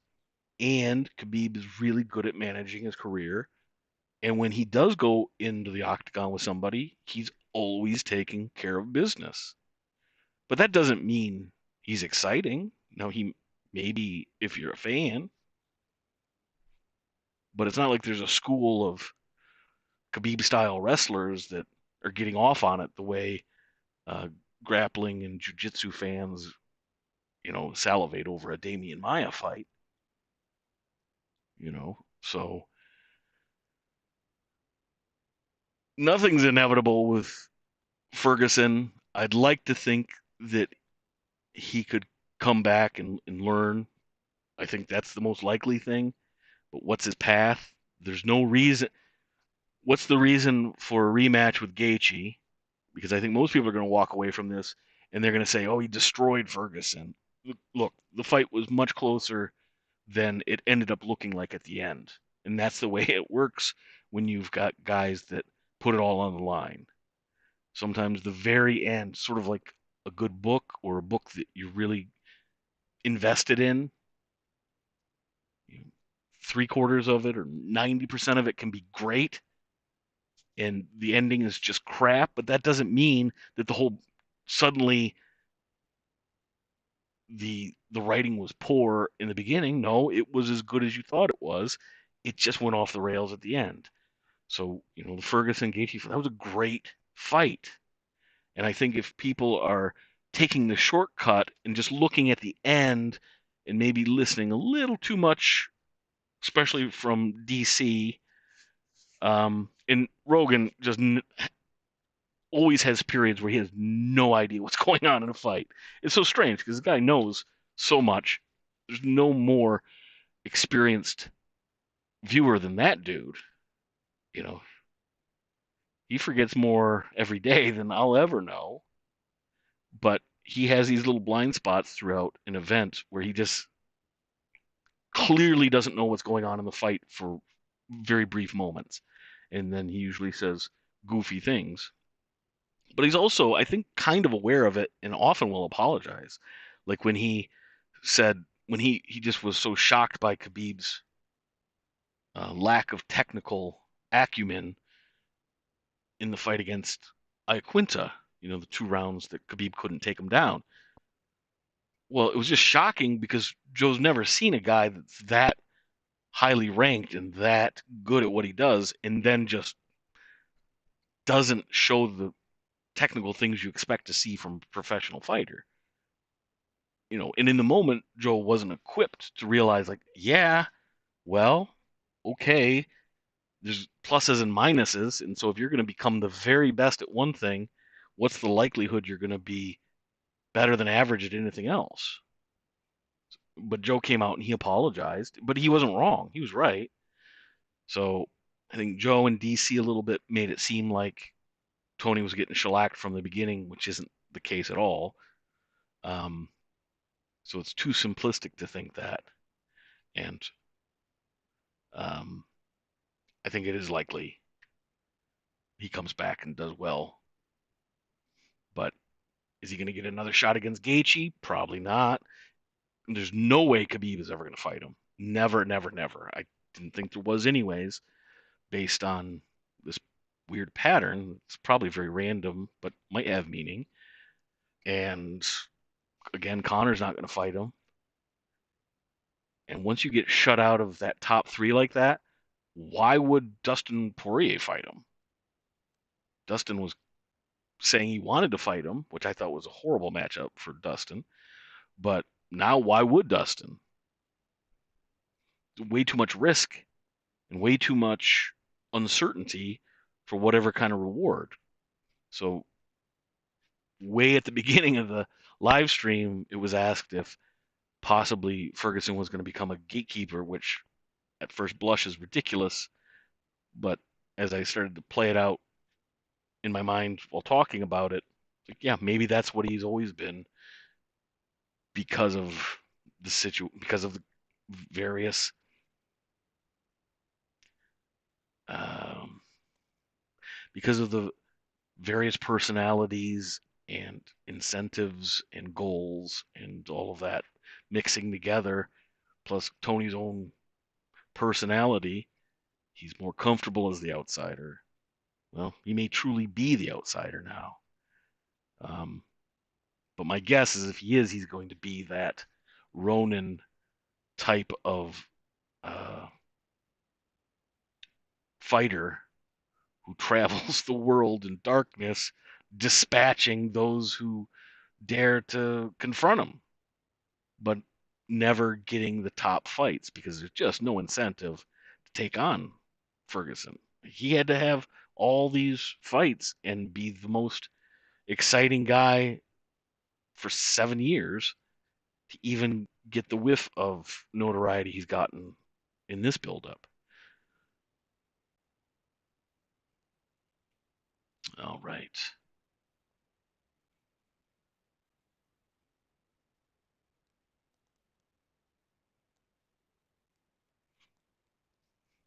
Lyndon says DC's incredibly annoying on the mic. See, this would be great if I had my setup so you could call in because I'd like to know when you think he's annoying. I don't find him annoying. I really like him. But maybe you don't like he's kind of loosey goosey and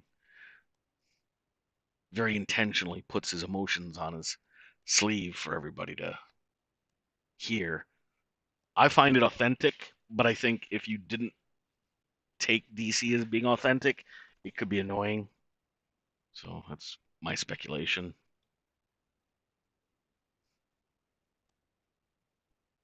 Yeah, Habs all the way, 92. Wait a second. Did they win in 92? I'm trying to remember. Or were you born in 92? Anyways, he says it's not because of the one loss, it's because the path to the top seems blocked off. Yeah, that's my guess. It's going to be tough for Ferguson. And one thing, though, and I did predict this because I thought I was seeing it, is Khabib and his ability to have a stranglehold over narrative has been broken because people have questioned him now. And that's the one thing that makes him become incensed is if you question him, you put him on the spot. That's, I think, part of what made him react so poorly to Ferguson. And it's another frustration is you watch that final press conference that Tony and Khabib had.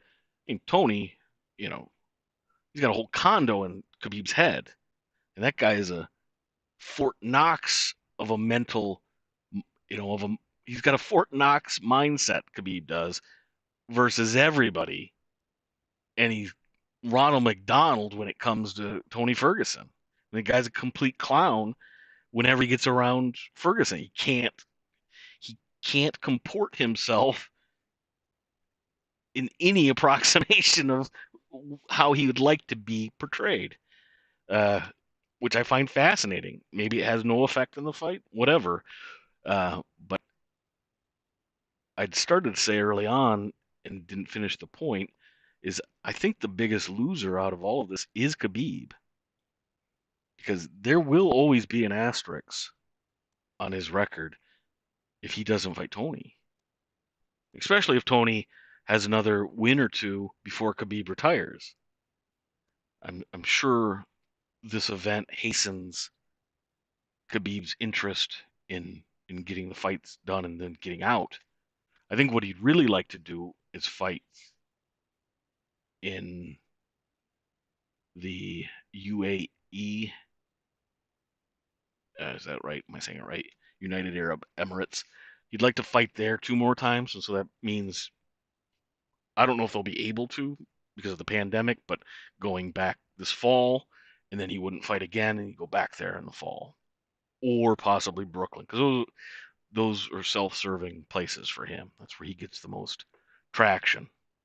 I don't think the guy could sell out a tent in Kentucky to save his life, but there are places where he's the biggest star. So um, it makes sense from a self-serving standpoint, and it's a selfish sport. That is how you should approach it. Lyndon says he would gladly call in when I'm set up. Good. And I'm looking into two things. I wanted to do the phone because I thought that would be better and the quality would be better, but it's a little bit tricky to set up so that you don't get an echo. I've, been working with that. And there's also going through Skype. And maybe that's the way to do it. That's a little more straightforward. Shortly, hopefully, yeah, before the end of the month, I would think I'll have that. So I'd like to be able to just bring people into it. So yeah, it was 93. That's right. And is that Jacques Demers? Was he the coach that year? I'm trying to remember. Anyways, I'm talking to Habs all the way. If you guys aren't hockey fans. Anyways, uh, yeah, Skype would be good. Jesus says, I think that's the way to work. Yeah, he was. I met Jacques Demers when he was the coach for the Red Wings. It's like the one famous encounter I've ever had. And he pretty much would have to be Canadian or a crazy hockey fan to even know who he is. He was a coach for the Red Wings and was in the airport in Detroit. I was pretty young. I think I was 12, something like that. And I'd gone to a weird camp thing, a technical camp. The only time I ever got to do anything like that as a kid, I did. It was weird, and I flew out to do it. And when I flew back in, I was just by myself, and I was walking by a shoe shine stand, and there's two dudes in chairs getting their shoes done, and there's one kind of a big old fat business guy. He seemed to, I don't know, just had an air, kind of an arrogant air about him. He's a real smart guy or something. Just kind of see that right away. But next to him is goddamn Jacques Demers, the coach of the Red Wings, which, hockey's prime in Detroit. And I stop. No, and I walk by and come back and go, "You're Jacques Demers, right?" But there's nobody else, just the dude doing his shoes. He goes, "Yeah, yeah, I am." I said, "Well, I'm huge. I'm just 12. What the hell does he care?" But I'm just a huge Red Wings fan, and I hope you guys, hope everything goes well next season. And then the big fat guy next to him, then he's all like, "Oh, what this?" And like he'd missed out on something, and now all of a sudden he was the biggest hockey fan in the world, and was really not. So I walked away feeling bad because I outed Jacques Demers, but yeah, he didn't have the right mentality to coach the Red Wings at the time he was there. He couldn't handle all the crazy personalities, but he did a good job with Montreal, that's for sure. But they also had a much more disciplined team with real leaders on it as well. So, anyways, we're not talking hockey though, are we? All right. I love all you crazy bastards and bastettes, if that's how they're called. Uh, I'm gonna have to turn this in though. It's getting a little bit late, and I'm gonna think out and not do the live stream tomorrow morning. And I swear to God, one of these days I'll just do a 24-hour live stream just to get that out of the way. I know that I won't be happy until I do something stupid like that, but it definitely would have to be something like we're halfway in the middle. We play a game of Monopoly or something online with a bunch of us, something goofy, sort of. I don't know. I'm rambling now. That's the. So I have some good ideas, but they're not all good ideas. So I appreciate everybody sticking around and sticking with it and contributing and taking part of the conversations with me and then with each other. It really means a lot to me. And I think we're moving in the right direction. And I want you all to know I appreciate everything you've contributed. Oh, I was going to say this great goddamn idea that when I started to wrap things up, I would put some music on. So, like, this is production, right? This is what you've all come to check out. It's production. I guess I've already thanked everybody, so it's a cat out of the bag. Jesus, cheers to you as well. I'm just reading some of the last comments. Yeah, Al says, or no, Le says, Eddie Bravo should have took control of Tony's corner and told him to pursue grappling since he started getting battered in the third. Yeah, great comment. Good observation. I think that's absolutely right. But I think that's the negative side of being your own head coach in Tony Ferguson. You've established a dynamic and it's difficult to overcome that in the moment. But I think you're right. If he could have gotten it into his ear, it might have been a little better. Lyndon asks a new show soon. Well, my plan was to do Sunday MMA because I'd put it out there and I'd gotten a bunch of responses and people just kept saying, do it on Sunday. And it makes sense. I really like that idea. And I like it being earlier as well. So then we can include people in time zones where it's a little more convenient. I think that's great. So I think that's what's going to happen is I'll always do the Sunday one, and I will be turning the live streams into podcasts as well because I know that's what I like. I like, especially if I don't have all the bells and whistles. There's nothing to see, although that will change moving forward. Even so, most of it's the ideas and the talking and the back and forth, and I like that in a podcast. It's just so much more usable throughout the day for me. Listen 10 minutes here and 10 minutes there. So those are some things to look forward to as far as content. And yeah, I'm getting a much better system together. I'm still adjusting to being in a different situation and working on the property and getting my living arrangements right and the signal for the cell so that I can do work from home better as it is now anytime. I pretty much have to go to town to get a good signal, and that's just it's just a matter. There's a couple obstacles to overcome. They're not that big of a deal, but I just have to do them before I can then do other things. But I have been putting episodes together. I have a bunch of the backlog that I will over time release, but there'll be new content coming very soon. I'm actually quite excited. The last couple days, I'm finally figuring out a schedule so that I can get some writing done in the morning.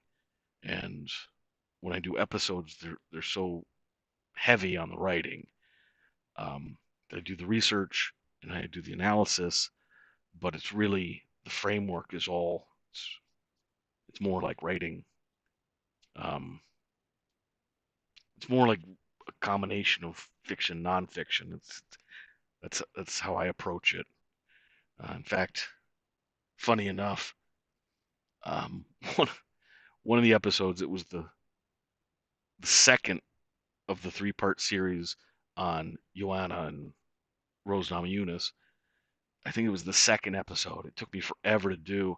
And when I broke it all down and looked at all my notes and everything, I was not notes even, but when I wrote for the script, all the original text for the various versions of scripts, it added up to 26,000 words.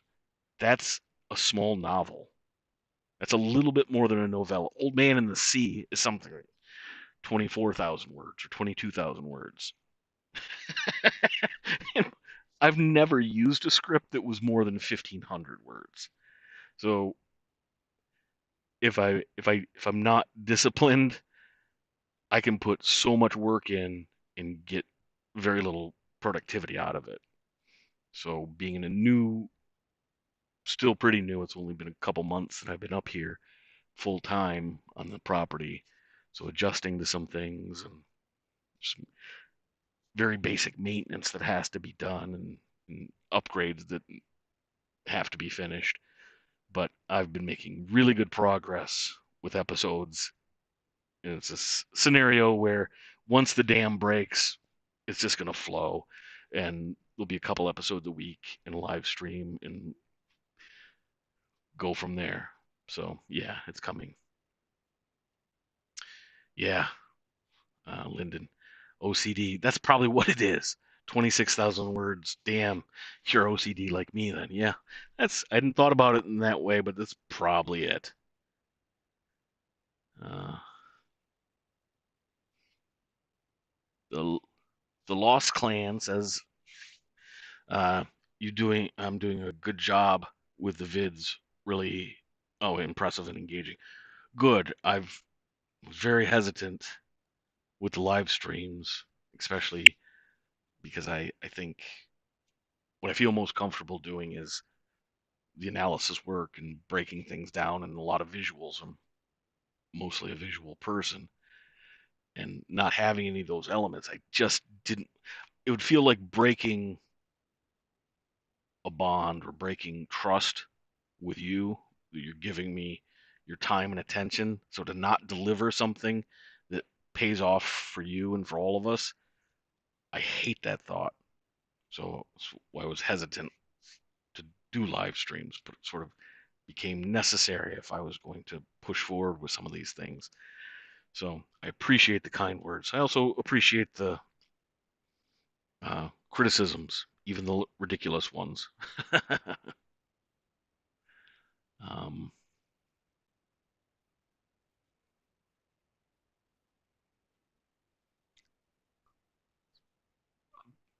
okay, some of the names you people have, you people, uh, they're difficult when they all run together. Delton Waves, that's not even close to right, but I'm going to say D Waves. How long does it take to animate the newt? Well, I will say, when I first started, I did all the animation frame by frame, and especially the lip sync, I did that frame by frame. Wow. Yeah. Those episodes I was working because I was on a sabbatical. I took a sabbatical intentionally to try to get this project working. I had like 4 months or something, and uh, got the wife on board. Our finances were decent. I take a sabbatical, and I just jumped into it, and I was working 14, 16 hours a day and just loving it because I had to teach myself how to draw. Not great at drawing, but you know, because I wasn't going to use somebody else's work, and I had some of these characters in my head. They were to talk. They wanted out, and so I didn't really draw them. They collaborated in their own creation in an imaginative way. So those first 4 episodes, oh, I don't even want to think about how many hours I just sat in a chair, one frame, next frame, move the lips a little bit. Well, now Adobe makes some helpful software, so the vast majority of lip sync is done automatically. I mean, that's a boon. That's crazy. And um, it's not my expert doing animation and stuff like this. Nowhere close to my expertise. Uh, but I've gotten a little better, and I enjoy it. I really enjoy it. Now the editing and in getting the cuts and bringing in different contrasting visuals, that is what I really like, and I can spend way too much time doing that. So the animation, it takes a while to do an episode up to the standard that I really want it, because I want it so dense that when I look at it, I say I couldn't make the script any better, and I couldn't add or take anything away from the visual to make it better or to make it cleaner. And I never quite, of course, I'm not getting perfection. I'm not even, I, I'm not conscious of what that would even look like. But I try to do my best to such an extent that it does take longer than it should. That's something I'm also working on, being a little more. It's helped having conversations like these with you guys, because I'm able to hear what people find interesting, because it's all a bunch of noise in my head of equal volume, really goddamn loud, and then I try to wrestle it into a form that can then be shared. So I'm the worst at judging what's interesting or good or bad about what I do. So I appreciate it when I get any sort of feedback like that. Legate Logan says, "Good to see you again, you bloody thesaurus of psychology." You too, brother. And I know you've been on other live streams as well, so I appreciate the support. Uh, the Ariel character is so funny. Yeah, I'm not going to talk too much longer because I don't want to go on forever. But I do want to share with you guys why I do some of the things I do and why I use Borat instead of Ariel. I think it's funny, clearly, and that's enough for me. But I don't use anybody's name or honest image when I critique the media, and it's why I constructed the idea that they're the usual gaggle. It's like they're sort of like the legion of superheroes. That they're like a really sort of lame version of that, or uh, a less robust version. If you imagine a league of dudes that, I guess I would put it this way: one common theme I see with the majority of the usual gaggle is when you see their live streams or whenever they broadcast from their homes, they all have toys on their mantles and their shelves instead of books they've read or awards they've achieved. And to me, when I realized that, it's not that that's bad to have a bunch of collectible toys in the packaging, but like all of them, really? Like all you guys do that, and none of you have any awards or books you've read? I was like, Donk Donkerson, all he has is books that somebody assigned him for college. I mean, clearly that's what the majority of his books are. And and then he's got toys up there. So when I noticed that, I was like, okay, there's something weird going on. And this is years ago when I first noticed it. When I started doing the Alpaca Thesaurus project, I wanted to talk about some of the things going on with the media, because I think you need a robust um, media for your sport to keep things honest and to help grow it. It's not the job of the journalists to be promoters for any other entity. I'm not saying that. They need to be honest and they need to be competent, and then they are contributing to a healthy way to the ecosystem that is the MMA community. That's my thought anyways. And I think with some use of satire, you can help guide the ship a little bit, or at least, and I don't think that I'm qualified to guide the ship, but I think I can point out some areas that maybe could become talking points. And if I can spur a few people that have any influence or are part of the usual gaggle to have a little more self respect for their work and to value the craft a little bit, because if you get turned on to the craft, then you feel like you're doing something meaningful, and it's so much easier to put your ego in the passenger seat, and then it's the craftsman and the competent worker who's behind the wheel, and I think that's a much better place and healthier for everybody.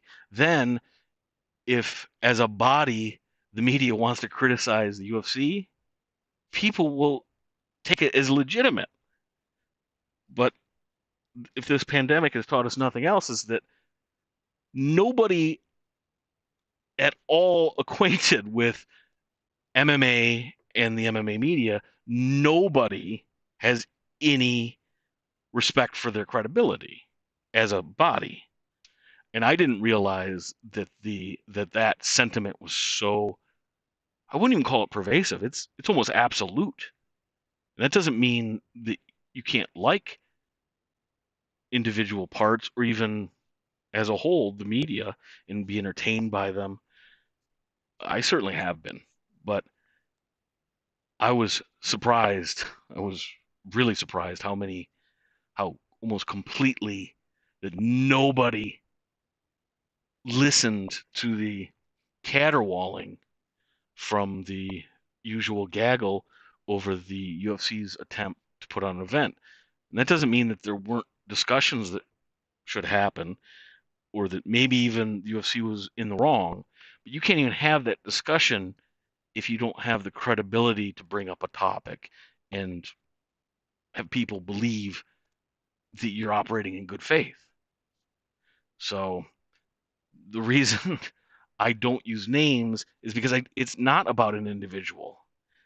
Um, Lyndon brings up John Morgan, and D Waves brings up Brendan Schaub, and there's all kinds of guys. And sometimes they're good, and sometimes they're not good. And it's my belief, and maybe I'm wrong. It's not. It's the uh,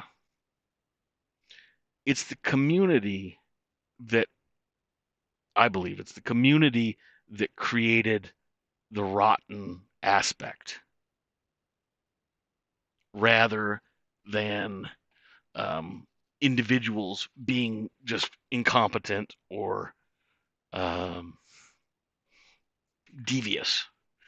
Because I truly believe basically everybody who's a part of the usual gaggle, hopefully it comes across when I deal with the usual gaggle or individuals from that group that there's some affection too. Like I'm being playful, and hopefully that comes across that I'm not just slamming them and I'm not just being satirical. Because I do have a great affection for a lot of those. They're characters to me.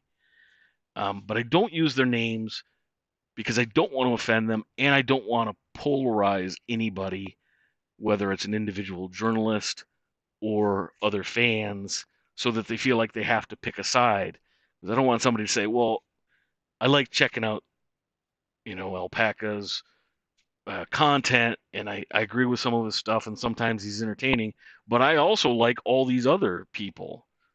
And if I check Alpaca out, do I have to not like Donk Donkerson, or do I have to turn my back on Ariel?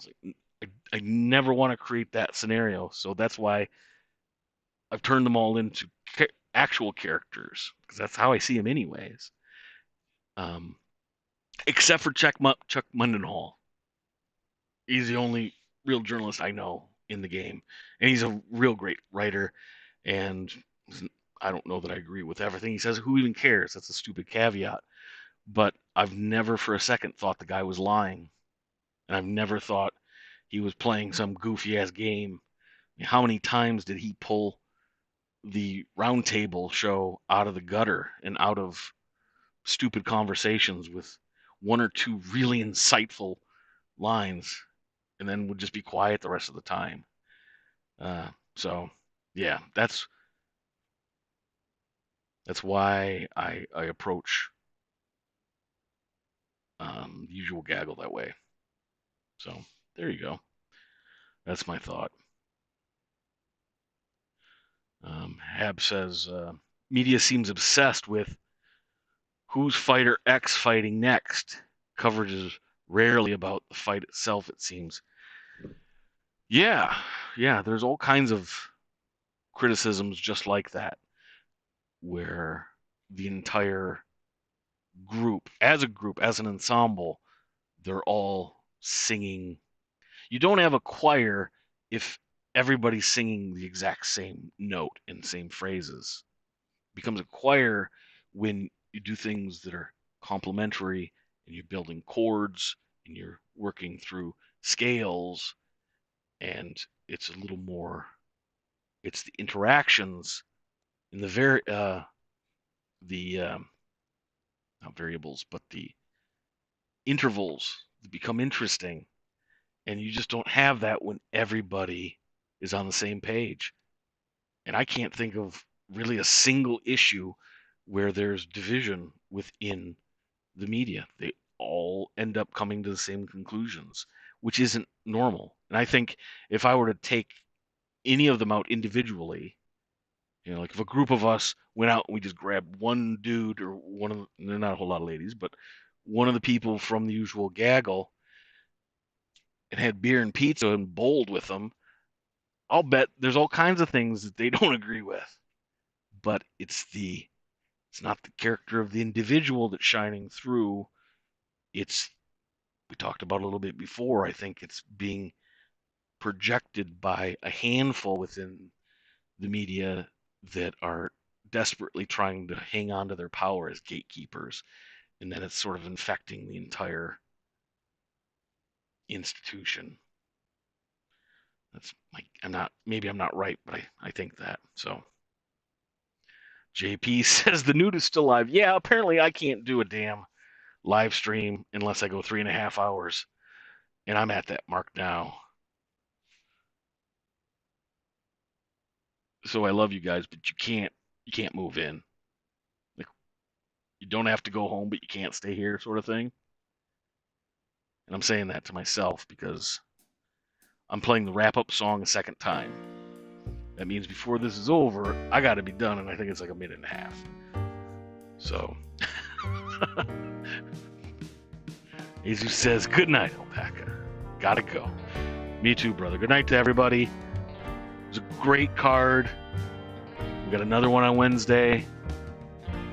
Expect some episodes upcoming, and stay in contact. I opened up my DMs on both Twitter and Instagram, so if you've got a longer, more specific thing you want to say to me, get me through there, and I'll follow up eventually, pretty quickly, usually. Also, comment section and YouTube is always great, plus that allows you to interact with other people, and Twitter, just on the face of it, that's good too. Anyway, I see pretty much anything you guys are putting out, trying to communicate with me. And so even if I, for some reason, don't acknowledge it, understand that I have probably seen it. So that's the end of that. That was quicker than I thought even. So I thank everyone.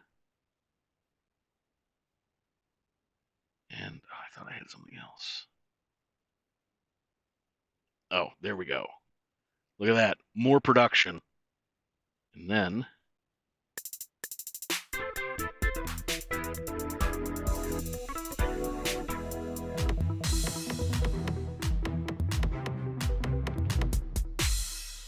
Remember, this isn't supposed to be easy.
Sometimes I can't take it no more.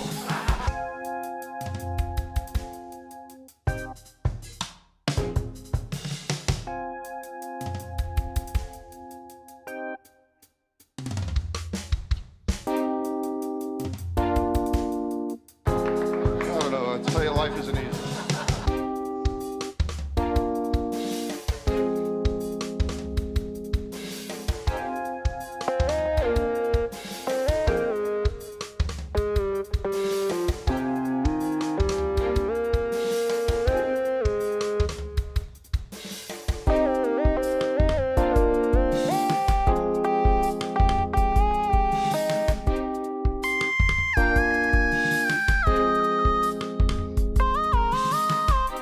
Last time I was there, I met a lovely girl. Oh, a lovely girl. Valerie Dubois. Valerie Dubois. Oh, lovely girl. Valerie Dubois. In fact, she told me to call her VD for short. He did me, Valerie. He did me.